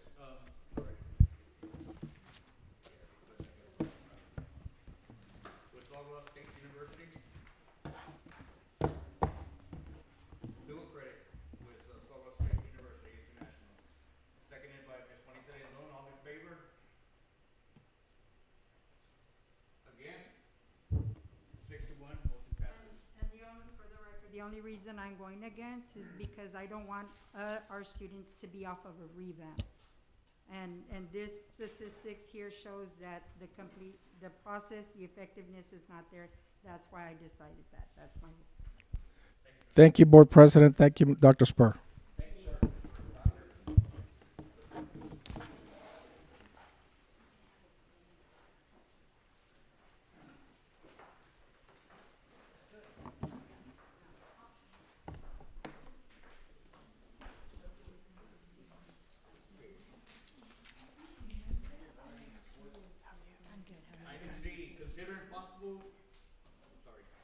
Item C, consider possible approval of the MOU with communities and schools. Good Mr. evening. Martinez. Good evening once again, Board. So with this agenda item, we bring to you for consideration something I referred to earlier when I was presenting on the SHAC. And we are going to offer the Board the opportunity to consider expanding the partnership that we currently have in place with communities and schools. So just a little bit about the support services. We do have the Integrated Support Services, or ISS, which delivers targeted assessments and tailored services directly addressing student academic, attendance, and behavioral challenges. We do have the Long-Term Project Access, which also secures a dedicated licensed mental health clinician on site to provide intensive school-based therapy and intervention. We also, again, with the partnership, active parent engagement, we connect families to community support structures, improving the home to school learning environment. And then again, our commitment to at-risk youth. So providing a continuous specialized clinical safety net to ensure vulnerable students remain in school and they are successful. So this is aligned to our district improvement plan under Goal 4. So again, establishing a proactive, personalized social, emotional, and academic supports for vulnerable at-risk campuses. And again, with the financial aspect of this, direct funding, we do rely on state compensatory ed funding, so requiring no additional strain on the general operating fund. So this isn't, again, going to come out of fund balance or anything like that. The recommended action that I'm here for proposal this evening is for the administration. We do recommend for the board to consider approval of the 26-27 MOU with an expansion of services. Here with me this evening, I do have Ms. Melanie Autry from Communities and Schools, and again, to offer any additional opportunities for any questions that you may have. She was going to be able to answer them with any questions you may have. So I'm going to turn it over to Ms. Autry at this time. Yes, good evening. Thank you so much for having me. Do I need to give a good overview of Communities and Schools and our services? Do you feel like you understand? I can talk through our model. I can talk about the site coordinator position, which is the proposed that we will be adding 2 site coordinators. Each one of us has been here at least once. Okay. 1 year at least. Okay. Probably more than 3, each one of us, and y'all been with us for a while. Yes. If yes. you can just highlight anything that's new. Yes. Okay. So let me tell you. So post-COVID, we've had a clinician here in Pearsall ISD. They serve all of the campuses. They get referrals for clinical services for students from a campus POC, which is typically the campus counselor. So this year, they were able to serve 35 students, and these students received ongoing counseling supports that happen inside of the school, so that parents aren't having to deal with all of the barriers to getting them to, counseling sessions after school, transportation, etc. So she was able to provide 35 students with clinical services, 401 service hours, and then 617 direct services. With this proposal, we will be adding 2 site coordinators, which is our traditional program. So our model is an integrated student supports model, which we run across 1,200 different school districts inside Texas, 130 schools within San Antonio, including districts like Uvalde ISD, Divine ISD. Our site coordinators, they are full-time on a campus, and they work with school staff to identify students who are most at risk. So all of our kiddos that we enroll have to hit one of the TEA at-risk criteria, and our site coordinators determine who these kiddos are by working very, very closely with school teams. They sit in your school admin meetings, they are listening to your teachers and your counselors and your principals staff those students who are struggling the most, and they refer them to CIS. We enroll them into our program. Every single kiddo in our program gets a full assessment, so they are looking at their STAAR scores, they're looking at benchmark scores, grades, attendance, behavior, discipline referrals to determine what those students' targeted needs are, and then determining a service plan for each kiddo. So we work not just with behavior, but it's one of the biggest ones that we work with. We work to address attendance and academics as well. And so that site coordinator, once they've enrolled that student into their program, they become that caring adult there on campus who is there 100% to support them. But it's more than just caring. It's providing those strategic supports such as self-esteem groups, social skills groups, academic tutoring, homework help groups, liaisoning between the student and the teacher, helping them to navigate those conversations if they have missed a homework assignment or test. We work directly with families specifically around attendance. What are those barriers getting your kiddo to school so that we can get them there so that they're ready to learn. So that is the integrated student supports model we're proposing at Pearsall Intermediate and Pearsall Junior for that program. The clinician would continue to serve all schools within Pearsall. And if I may, just a quick second. Yeah. Board, I just want to make sure I solidify this as an advocate for our counselors in the district. Through the SHAC committee, we did have some good, valuable feedback from our counselors. Currently, our models, we do only have one counselor at the intermediate and one counselor at the junior high.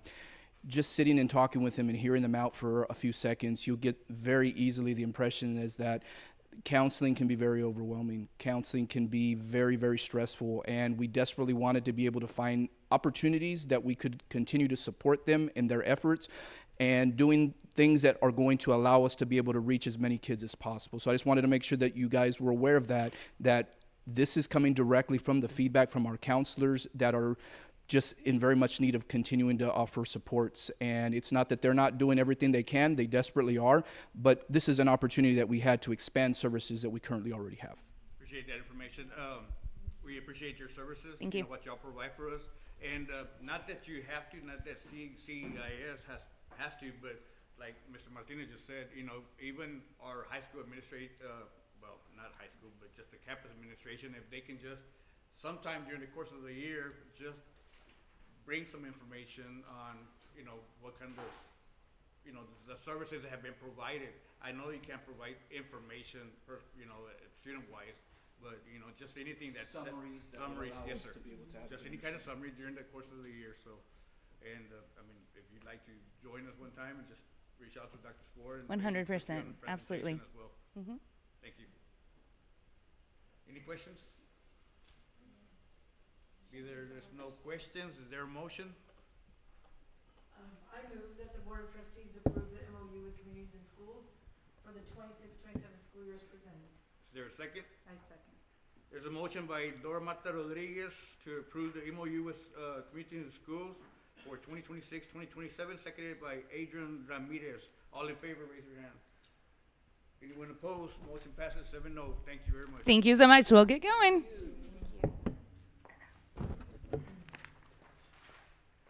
D, consider possible approval of the compensation plan for the 2026-2027 school year. Ms. Michelle De Leon.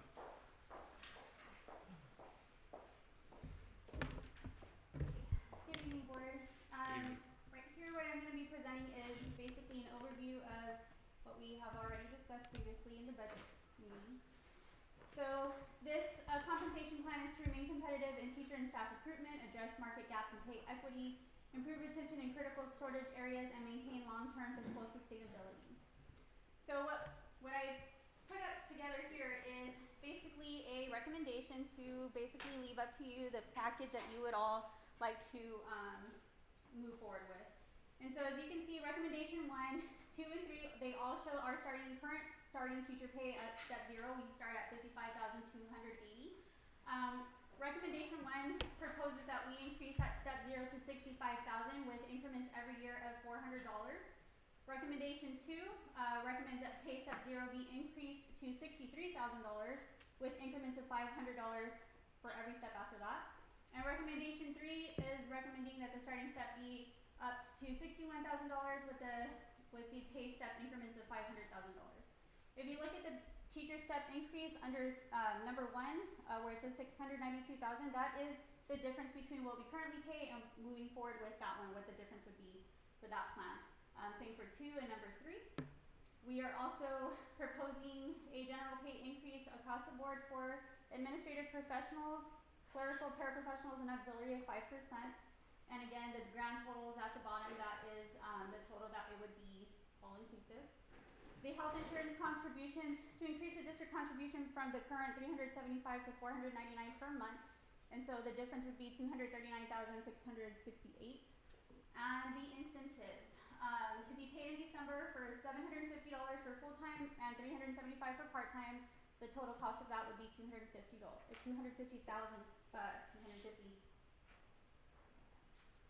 sorry. Yes, so I'm gonna leave that up there for a little bit so y'all can look at that. The next slide is showing the comparisons. So this actually shows recommendation 1 with the 400 step increase all the way up to 25 plus. Then recommendation 2, 63,000 with the 500 increase all the way down. And recommendation number 3, 61,000 with the 500 increase all the way down again. Those that are 25 plus, they would still get an increase, but it would be a 1% increase. And then additional recommendations for the local leave policy, DEC, to be updated to add 3 additional days to local leave policy for all 226 plus calendar employees. And also an additional recommendation is freezing the DOI pay for those employees until they are fully certified. That is the current scale that they would be frozen at. That's how many people per pay step that would be affected.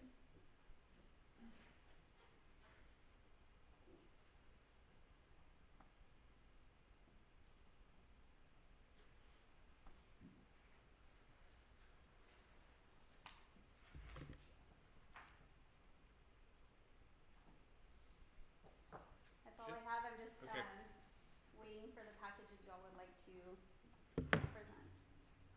On the DOI teachers, they're frozen at their years of service, as you presented there, and then the 0 years, they're at 55,280.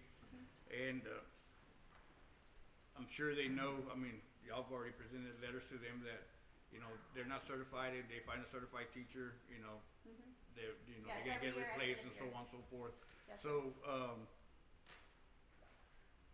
and they're fully aware that once, whatever plan we decide to move on, that they're not gonna move forward with, you know, that increase. It's still gonna be frozen at whatever scale they're at right now. Right, so that would be communicated to them if and when y'all do approve that. And legally, we have to give them a 30-day notice if we do decrease or increase or whatever the case is. So we are way ahead of that 30-day notice, because this wouldn't take effect technically until September 15th of 2026. So right now, we're looking at bringing back 26 employees that are not certified? that's correct.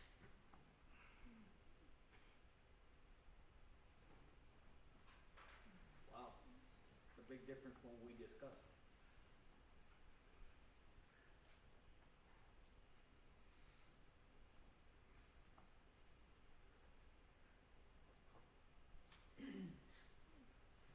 So even with all the opportunities that they've had, we haven't lowered that number really. To complete those certifications. Right, and I can say in the past when we did freeze the DOI pay a few years ago, that actually did help. Several did get fully certified at that point. How many of these 26 were in a program for certification?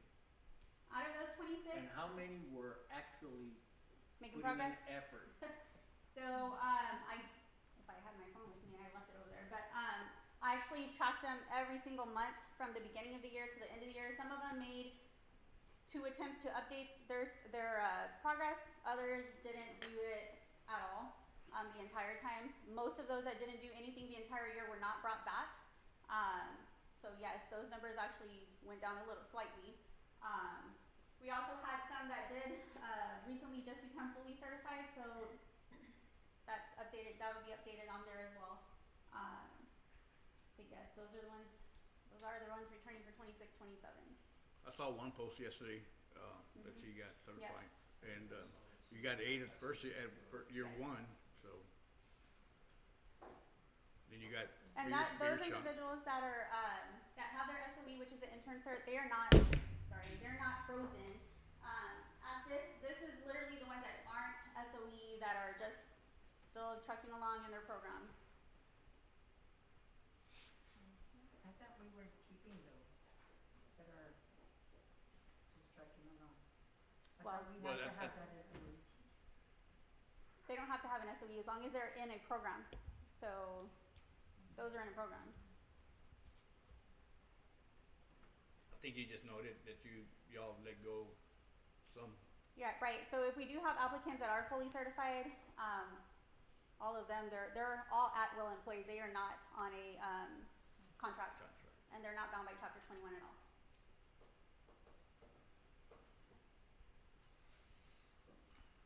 I just thought that we were gonna bring back maybe 10 or 15%. And the numbers we're looking at here, we're looking at 90% of what we started with last year. And that is not what we had agreed to, or what we were looking at to be at by end of this year to start next year. So those are concerning numbers. We're not making much progress. Do we have like an action plan, like a timeline for them to encourage them, like a visual calendar, take it? So the or- principals have communicated to Or them, just like events? I mean, this, like I said, the state of Texas, by 2029-30 school year, you have to be fully certified or you will not be employed anywhere in the state of Texas. So they are fully aware of that. It's literally up to them to make progress. We try to keep track of them every month, for them to update their progress, which is what I present, on my HR report about how many do make progress and how many do not make progress. Like I said, several of those were not brought back. The ones that are still here with us, if someone that was to apply that's fully certified, we could easily replace any of those. I think the incentive of whatever we approve might make them speed it up, their programs, but at the same token is somebody from the outside might be looking in what we might be offering, and there goes their desk, Right. you know. I just think we're just giving these people, I mean, we're just giving them a lifeline every year. And as long as we continue to do that, you look at 8 people that have been there for 4 years already, you know, and then that's 12 people right there that have 4 or more years. That was You noted know, in that meeting. if you want to be a teacher and you want to be in the classroom, then you've gotta put the effort to get certified. That is your profession. I understand you have to make a living, but folks, this number is bad. And I've been here since the DOI started, and we've been trying to work with these employees, or they're employees. And I mean, if you want to be a professional, if you wanna be a doctor, you've gotta be licensed. Yeah. I mean, it's a profession. And so we here as a board and Dr. Spoor, we have to look at what we're gonna do. This is serious. Let me ask this question, are these positions currently posted? Mhm. Okay. Yeah, a great majority of them are, TFE and, intermediate. Any other questions? Considerations on recommendations, 1, 2, or 3, or anything that y'all like to discuss? I know that's big decision on our part, you know. I mean, we've always talked about being financial stewards, but at the same token, we gotta, you know, our responsibility is taking care of our staff as well, you know, being responsible for them, and of course, you know, as Mr. Reyes says as well, you know, gotta look at the budget, making sure that we have a fund, you know, a balance on there, so. But anyway, I'm opening it up for discussion, so. No, I mean, I know that that number is pretty big, and yeah, but at the same time, it's like Mr. Gama says, we do need to take care of our staff that are certified and that have done their part to you know, to make their living, you know. One of the comments that was made during our one little workshop was, you know, if we decide to go like recommendation 1, you know, we would hope that we wouldn't have to come back to it again next year and the year after that, you know, that we'd be ahead of the game. Because it's always going to be, public school districts are always going to be playing those number of games against each other. So, you know, and that's what we're doing. We're grabbing CASB's numbers, you know, for each and every district around us. So we're pitting ourselves against every district around us. So it's a notation that was made, and I think it's pretty logical as long as we can sustain it, you know, year in, year out. And so I would like to point out that the numbers, like the grand total at the bottom is the bigger number, right? But if you look at where it says teacher step increase, like the 692,000, number 2 where it says 551,000, and then 3 where it says 301,000, that is the difference between what we currently pay and then what we would be moving to. And on the insurance, if we decide to pay for the health insurance for employee only, and of course we don't have everybody on insurance because they have to pay, but if we decide to say we're gonna pay it all, we're looking at that increase as well for each and every one of them, whoever decides to do it. I know some of them have them under their spouses, you know, coverage, and so that insurance, I would, if we decide to do it, I prefer, I mean, I wanna make sure that the DOIs also get provided that Oh health yeah, no, insurance. everybody that's a full-time I just wanna employee make sure. qualifies for that, yes. I just It's wanna not make sure that there's no certified notation, only. a side note or anything, so. Yes, as long as you're employed full-time at Pearsall ISD, you're eligible for that. So they would get their insurance as well as their retention But it's up to us, so. Right. Still employees. Right. I would just like to say one thing, and then I will agree with whatever the majority of the board wants to do. But I just want to remind everybody that we as a community or this entity lives off of the revenue off of taxes, right? And whatever the state provides. Okay, so we lost 3% of students, 3% a year. If that continues over the next 2 or 3 years, like most populations are in these rural communities, you've got to make and understand that we can do these things, but there are going to be shortcomings when it comes to the number of teachers that you can keep, okay? So yes, you can do this, but on the back end, some people aren't gonna have jobs. And so we don't wanna be in a situation like Northeast ISD or Fort Worth ISD or, Judson. and I can just keep naming school districts, okay?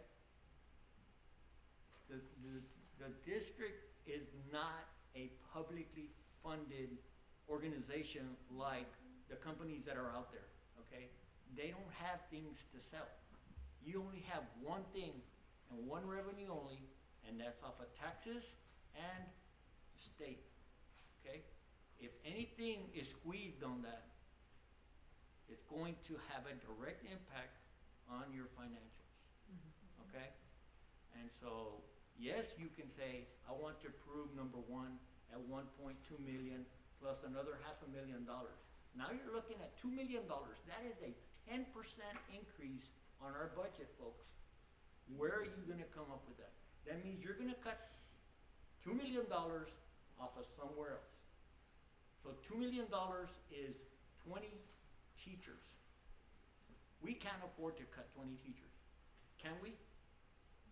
That's just an example. And I can keep talking numbers all night long. I just want you to be aware of that. I will support what the majority wants. But come next year, or 2 years, or 3 years from now, that we start eating the fund balance, somebody's gonna have to say, what happened? Thank you. Thank you, sir. I like to hear from everybody, actually, to be honest with you, you know, I mean, from each and every one of us, see what we're thinking. I mean, Mr. Reyes does have a point.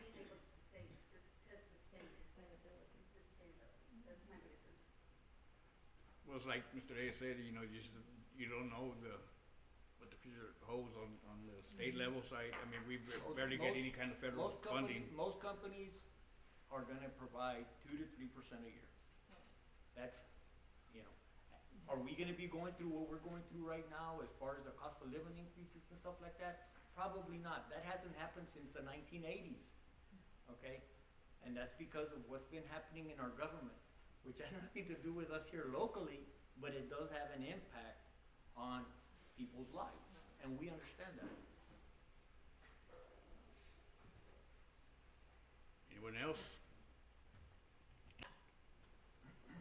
I think in the direction internally that we are going, we've got, you know, there are areas in the district-wide that we have not taken advantage of.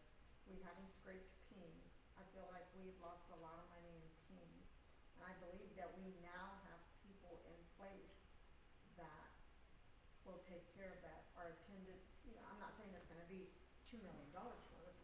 You but can, it's right? gonna be Can you find that many? You know, there are areas that I feel this district has lost a lot of money in that I believe we have people in place now that can take care of some of that money. So I believe we're tracking in the right direction, and that'll have a little bit of impact. Right. I wanna agree with that. I wanna agree with that because if we're holding our leaderships, you know, everybody, I love the plan that, Dr. Spohr, you shared today, you know, in putting the people in the right places and getting our accountabilities where we need to be and getting all that funding. I do see us growing. Positive intent. I learned that. All right, so yes, I'm gonna be supportive of a compensation. I did hear, by a janitor that she was kneeling on her knees praying for health insurance because, she doesn't have either or, not through her spouse nor through the school. She can't afford it at a janitorial pay. So I'm going to support Minnie, and I'm going to suggest compensation number 1, so that way, we set the bar high and we expect that in return. And appreciate our teachers and everybody who runs our school. Are you making a motion for Yes. recommendation What 1? do you want me to? Or did you wanna hear from her? Okay. Well, there's a motion on the floor, by Ms. Adriana. Yeah. Has everybody finished their discussion? Yeah. Well, I was gonna, you wanna hold your motion? Yeah, Adrian? can we hold the motion for a little bit? So Yeah, that we oh, can that's hear fine. from everyone? That's fine, I'm just Okay. sharing. We'll go around. No, and I just, I mean, I kinda said earlier, I believe we need to take care of who we have, because, without them, we wouldn't be progressing to begin with. It's very important, I mean, it's huge, especially with the insurance side of it.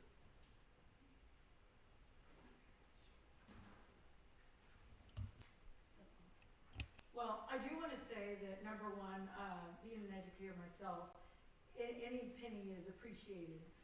So I'm pretty sure our teachers feel the same way, and I feel that all the gains that we've made, and I'm gonna give the credit to our teachers. Our teachers are really the people that work in the trenches.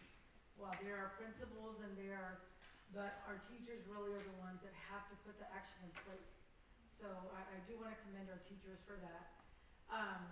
In the long run, if you compare the three plans, plan number 2 will actually give you more money in the long run, if you look at it.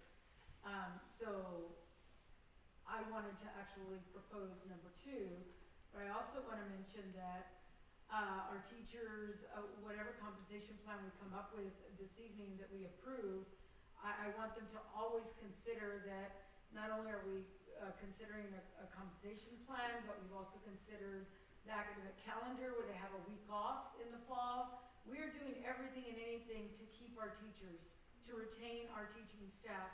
So while we do appreciate all your hard work, we also appreciate that you consider those things, that when you choose to jump to another, neighboring district, we're doing lots of things to really make your salary, enlightening, and to show our gratitude that, for your expertise and dedicating your time with our students.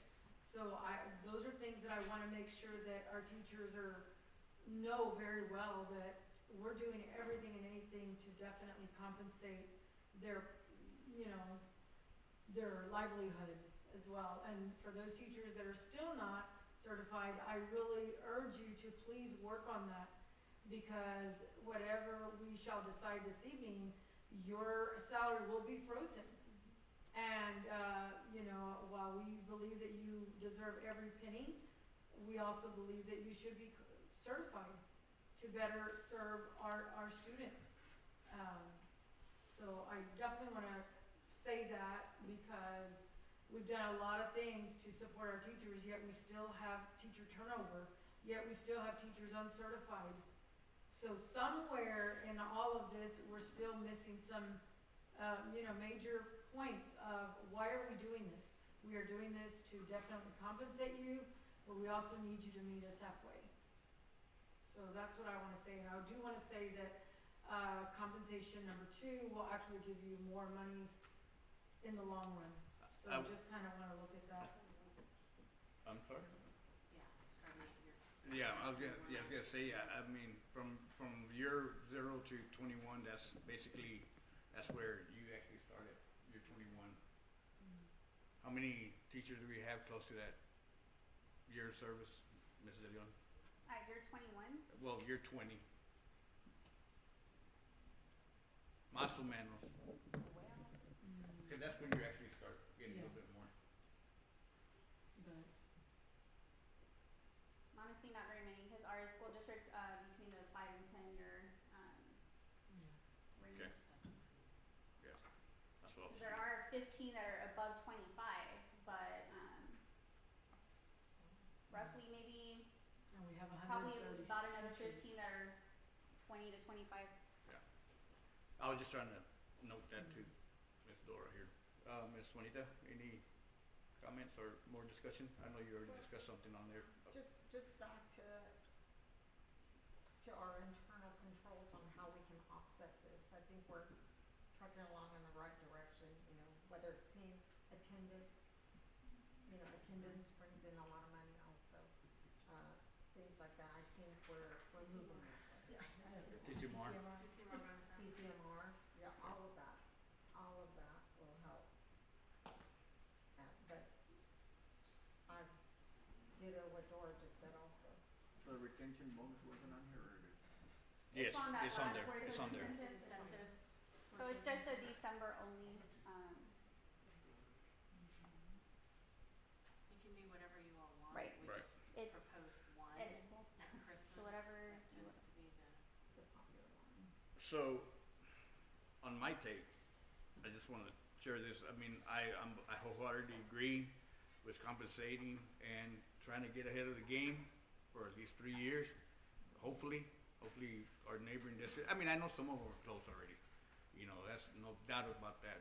And I pride for Pearsall Independent School District that we've done well financially. We've this past year our first rating was 100, 98 and 100, type deal, and we've had great, balance, and I think, not that I think, I know it's time for us to start shining. I mean, we're starting to shine on numbers as well. you know, I lost my train of thought because I'm excited, but anyway, and I understand completely, Mr. Reyes, you know, on that portion of it, and, you know, we're just getting the bits and pieces from each and every one of us where we can better be, you know, better get sound financially through CCMR, through PEMS, you know, and hoping the state can still start, keep providing that funding, you know. So I agree with I mean, I could go either or, 2 or 1. And, you know, we're talking about the compensation plan, we're talking about the pay scale, we're talking about the health insurance. I'd like to see us look at, you know, providing for our staff, employees only, you know, and of course, whatever else goes with the family, the cost, you know. And then, of course, I know Mr. Reyes mentioned about, and Mr. Rodriguez mentioned the other day that our employees look forward for those 750, those, you know, the little stipend, incentives. And that is a Gotta way say that it we right. use to recruit too, because we're like, Right. we Pearsall ISD, we told them our board is really nice and generous and they like to do that, whereas other school districts, they don't do that. This is what you get and that's it. Right. So we did also use that, as a tactic to help recruit people. Yeah, and it's great to, you know, provide those kind of incentives. The only thing that I heard last year was they were asking to be paid earlier, something like that. But, you know, my take on that personally is that we gotta budget ourselves, you know, and of course those incentives and budgets, I mean, incentives and bonuses, whatever the case, the wording is, you know, it's not a given. Right. So, you know, I mean, I don't see that we should advance anybody, you know, we're already giving them this, you know, if it passes, you know. Right. So, but I think it's a great deal. The insurance for that and the 5% across for, like Mr. Ramirez said about the janitors and the custodials, the maintenance guys, you know, I mean, they're laborers, you know, and I would love to see them get that increase as well, you know, so I'm all for it, guys, you know, sorry, ladies, you know, so. Anybody else wanna add any more comments? If not, wanna attend the motion? I motion for compensation plan number 1. Compensation number 1, as presented with the health insurance, as we spoke. Okay, And the incentive. and the incentives, and then the 5%. Well, yeah, it's And then compensation we 1. also have, additional 3 days and the freezing the DOI pay. That's a whole package. pretty lucrative deal. Yeah, Because that's unheard of. just like in that, school Miss districts. Michelle, Miss De Leon. Okay, so all of that would be for sure, and then so we're now just picking which one, 1, 2, or 3, right? Which she made a motion for. She one. made a motion for one, Yes. which would include the 65 with 5% general pay increase, the incentive 750 for full-time, 375 for part-time, the health insurance coverage for employee only, full coverage, and then whatever the employee and family. Additional days. Yep, and then the additional days and freezing the DOI, you know, at that stage. That's your motion? And I second. And there's a motion by Ms. Adrian Ramirez to approve recommendation, compensation 1 with the additional recommendation presented by Ms. De Leon, seconded by Ms. Dora Mata Rodriguez. All in favor? Anybody opposed? Motion passes unanimously 7-0. Thank you, ma'am. Thank you. Thank you, whoever's here, administrators, teachers, all that. Thank you. Thank you for everything y'all do. And Sul Ross, thank you for being here. Thank you. End of July. I'll remind you next year. Thank you, board members, for this. Greatly, it goes a long way, so thank y'all. So, okay.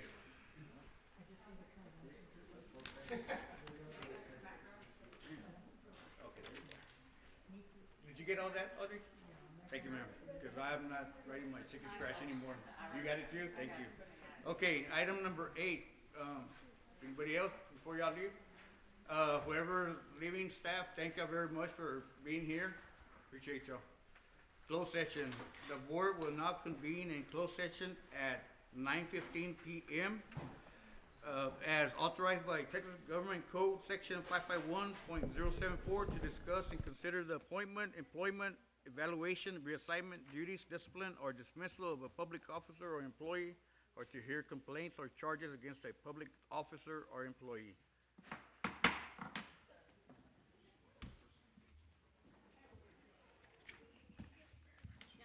Thank you, sir. Appreciate you. Yes, sir. Thank you.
The time is now 10:37 p.m.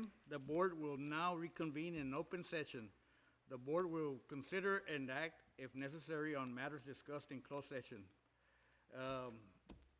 Is there, Dr. Spore, is there anything that, Just the human resources report that was presented, in executive session. okay. Is there a motion to accept? There's a motion by Ms. Juanita Rendon to accept the HR report as presented, and there's a second by Diana Hughes, Martinez Hughes. So there's a first and a second. So all in favor, please raise your right hand. Anybody against? Motion passes 7-0. It is 10:38, and now we adjourn.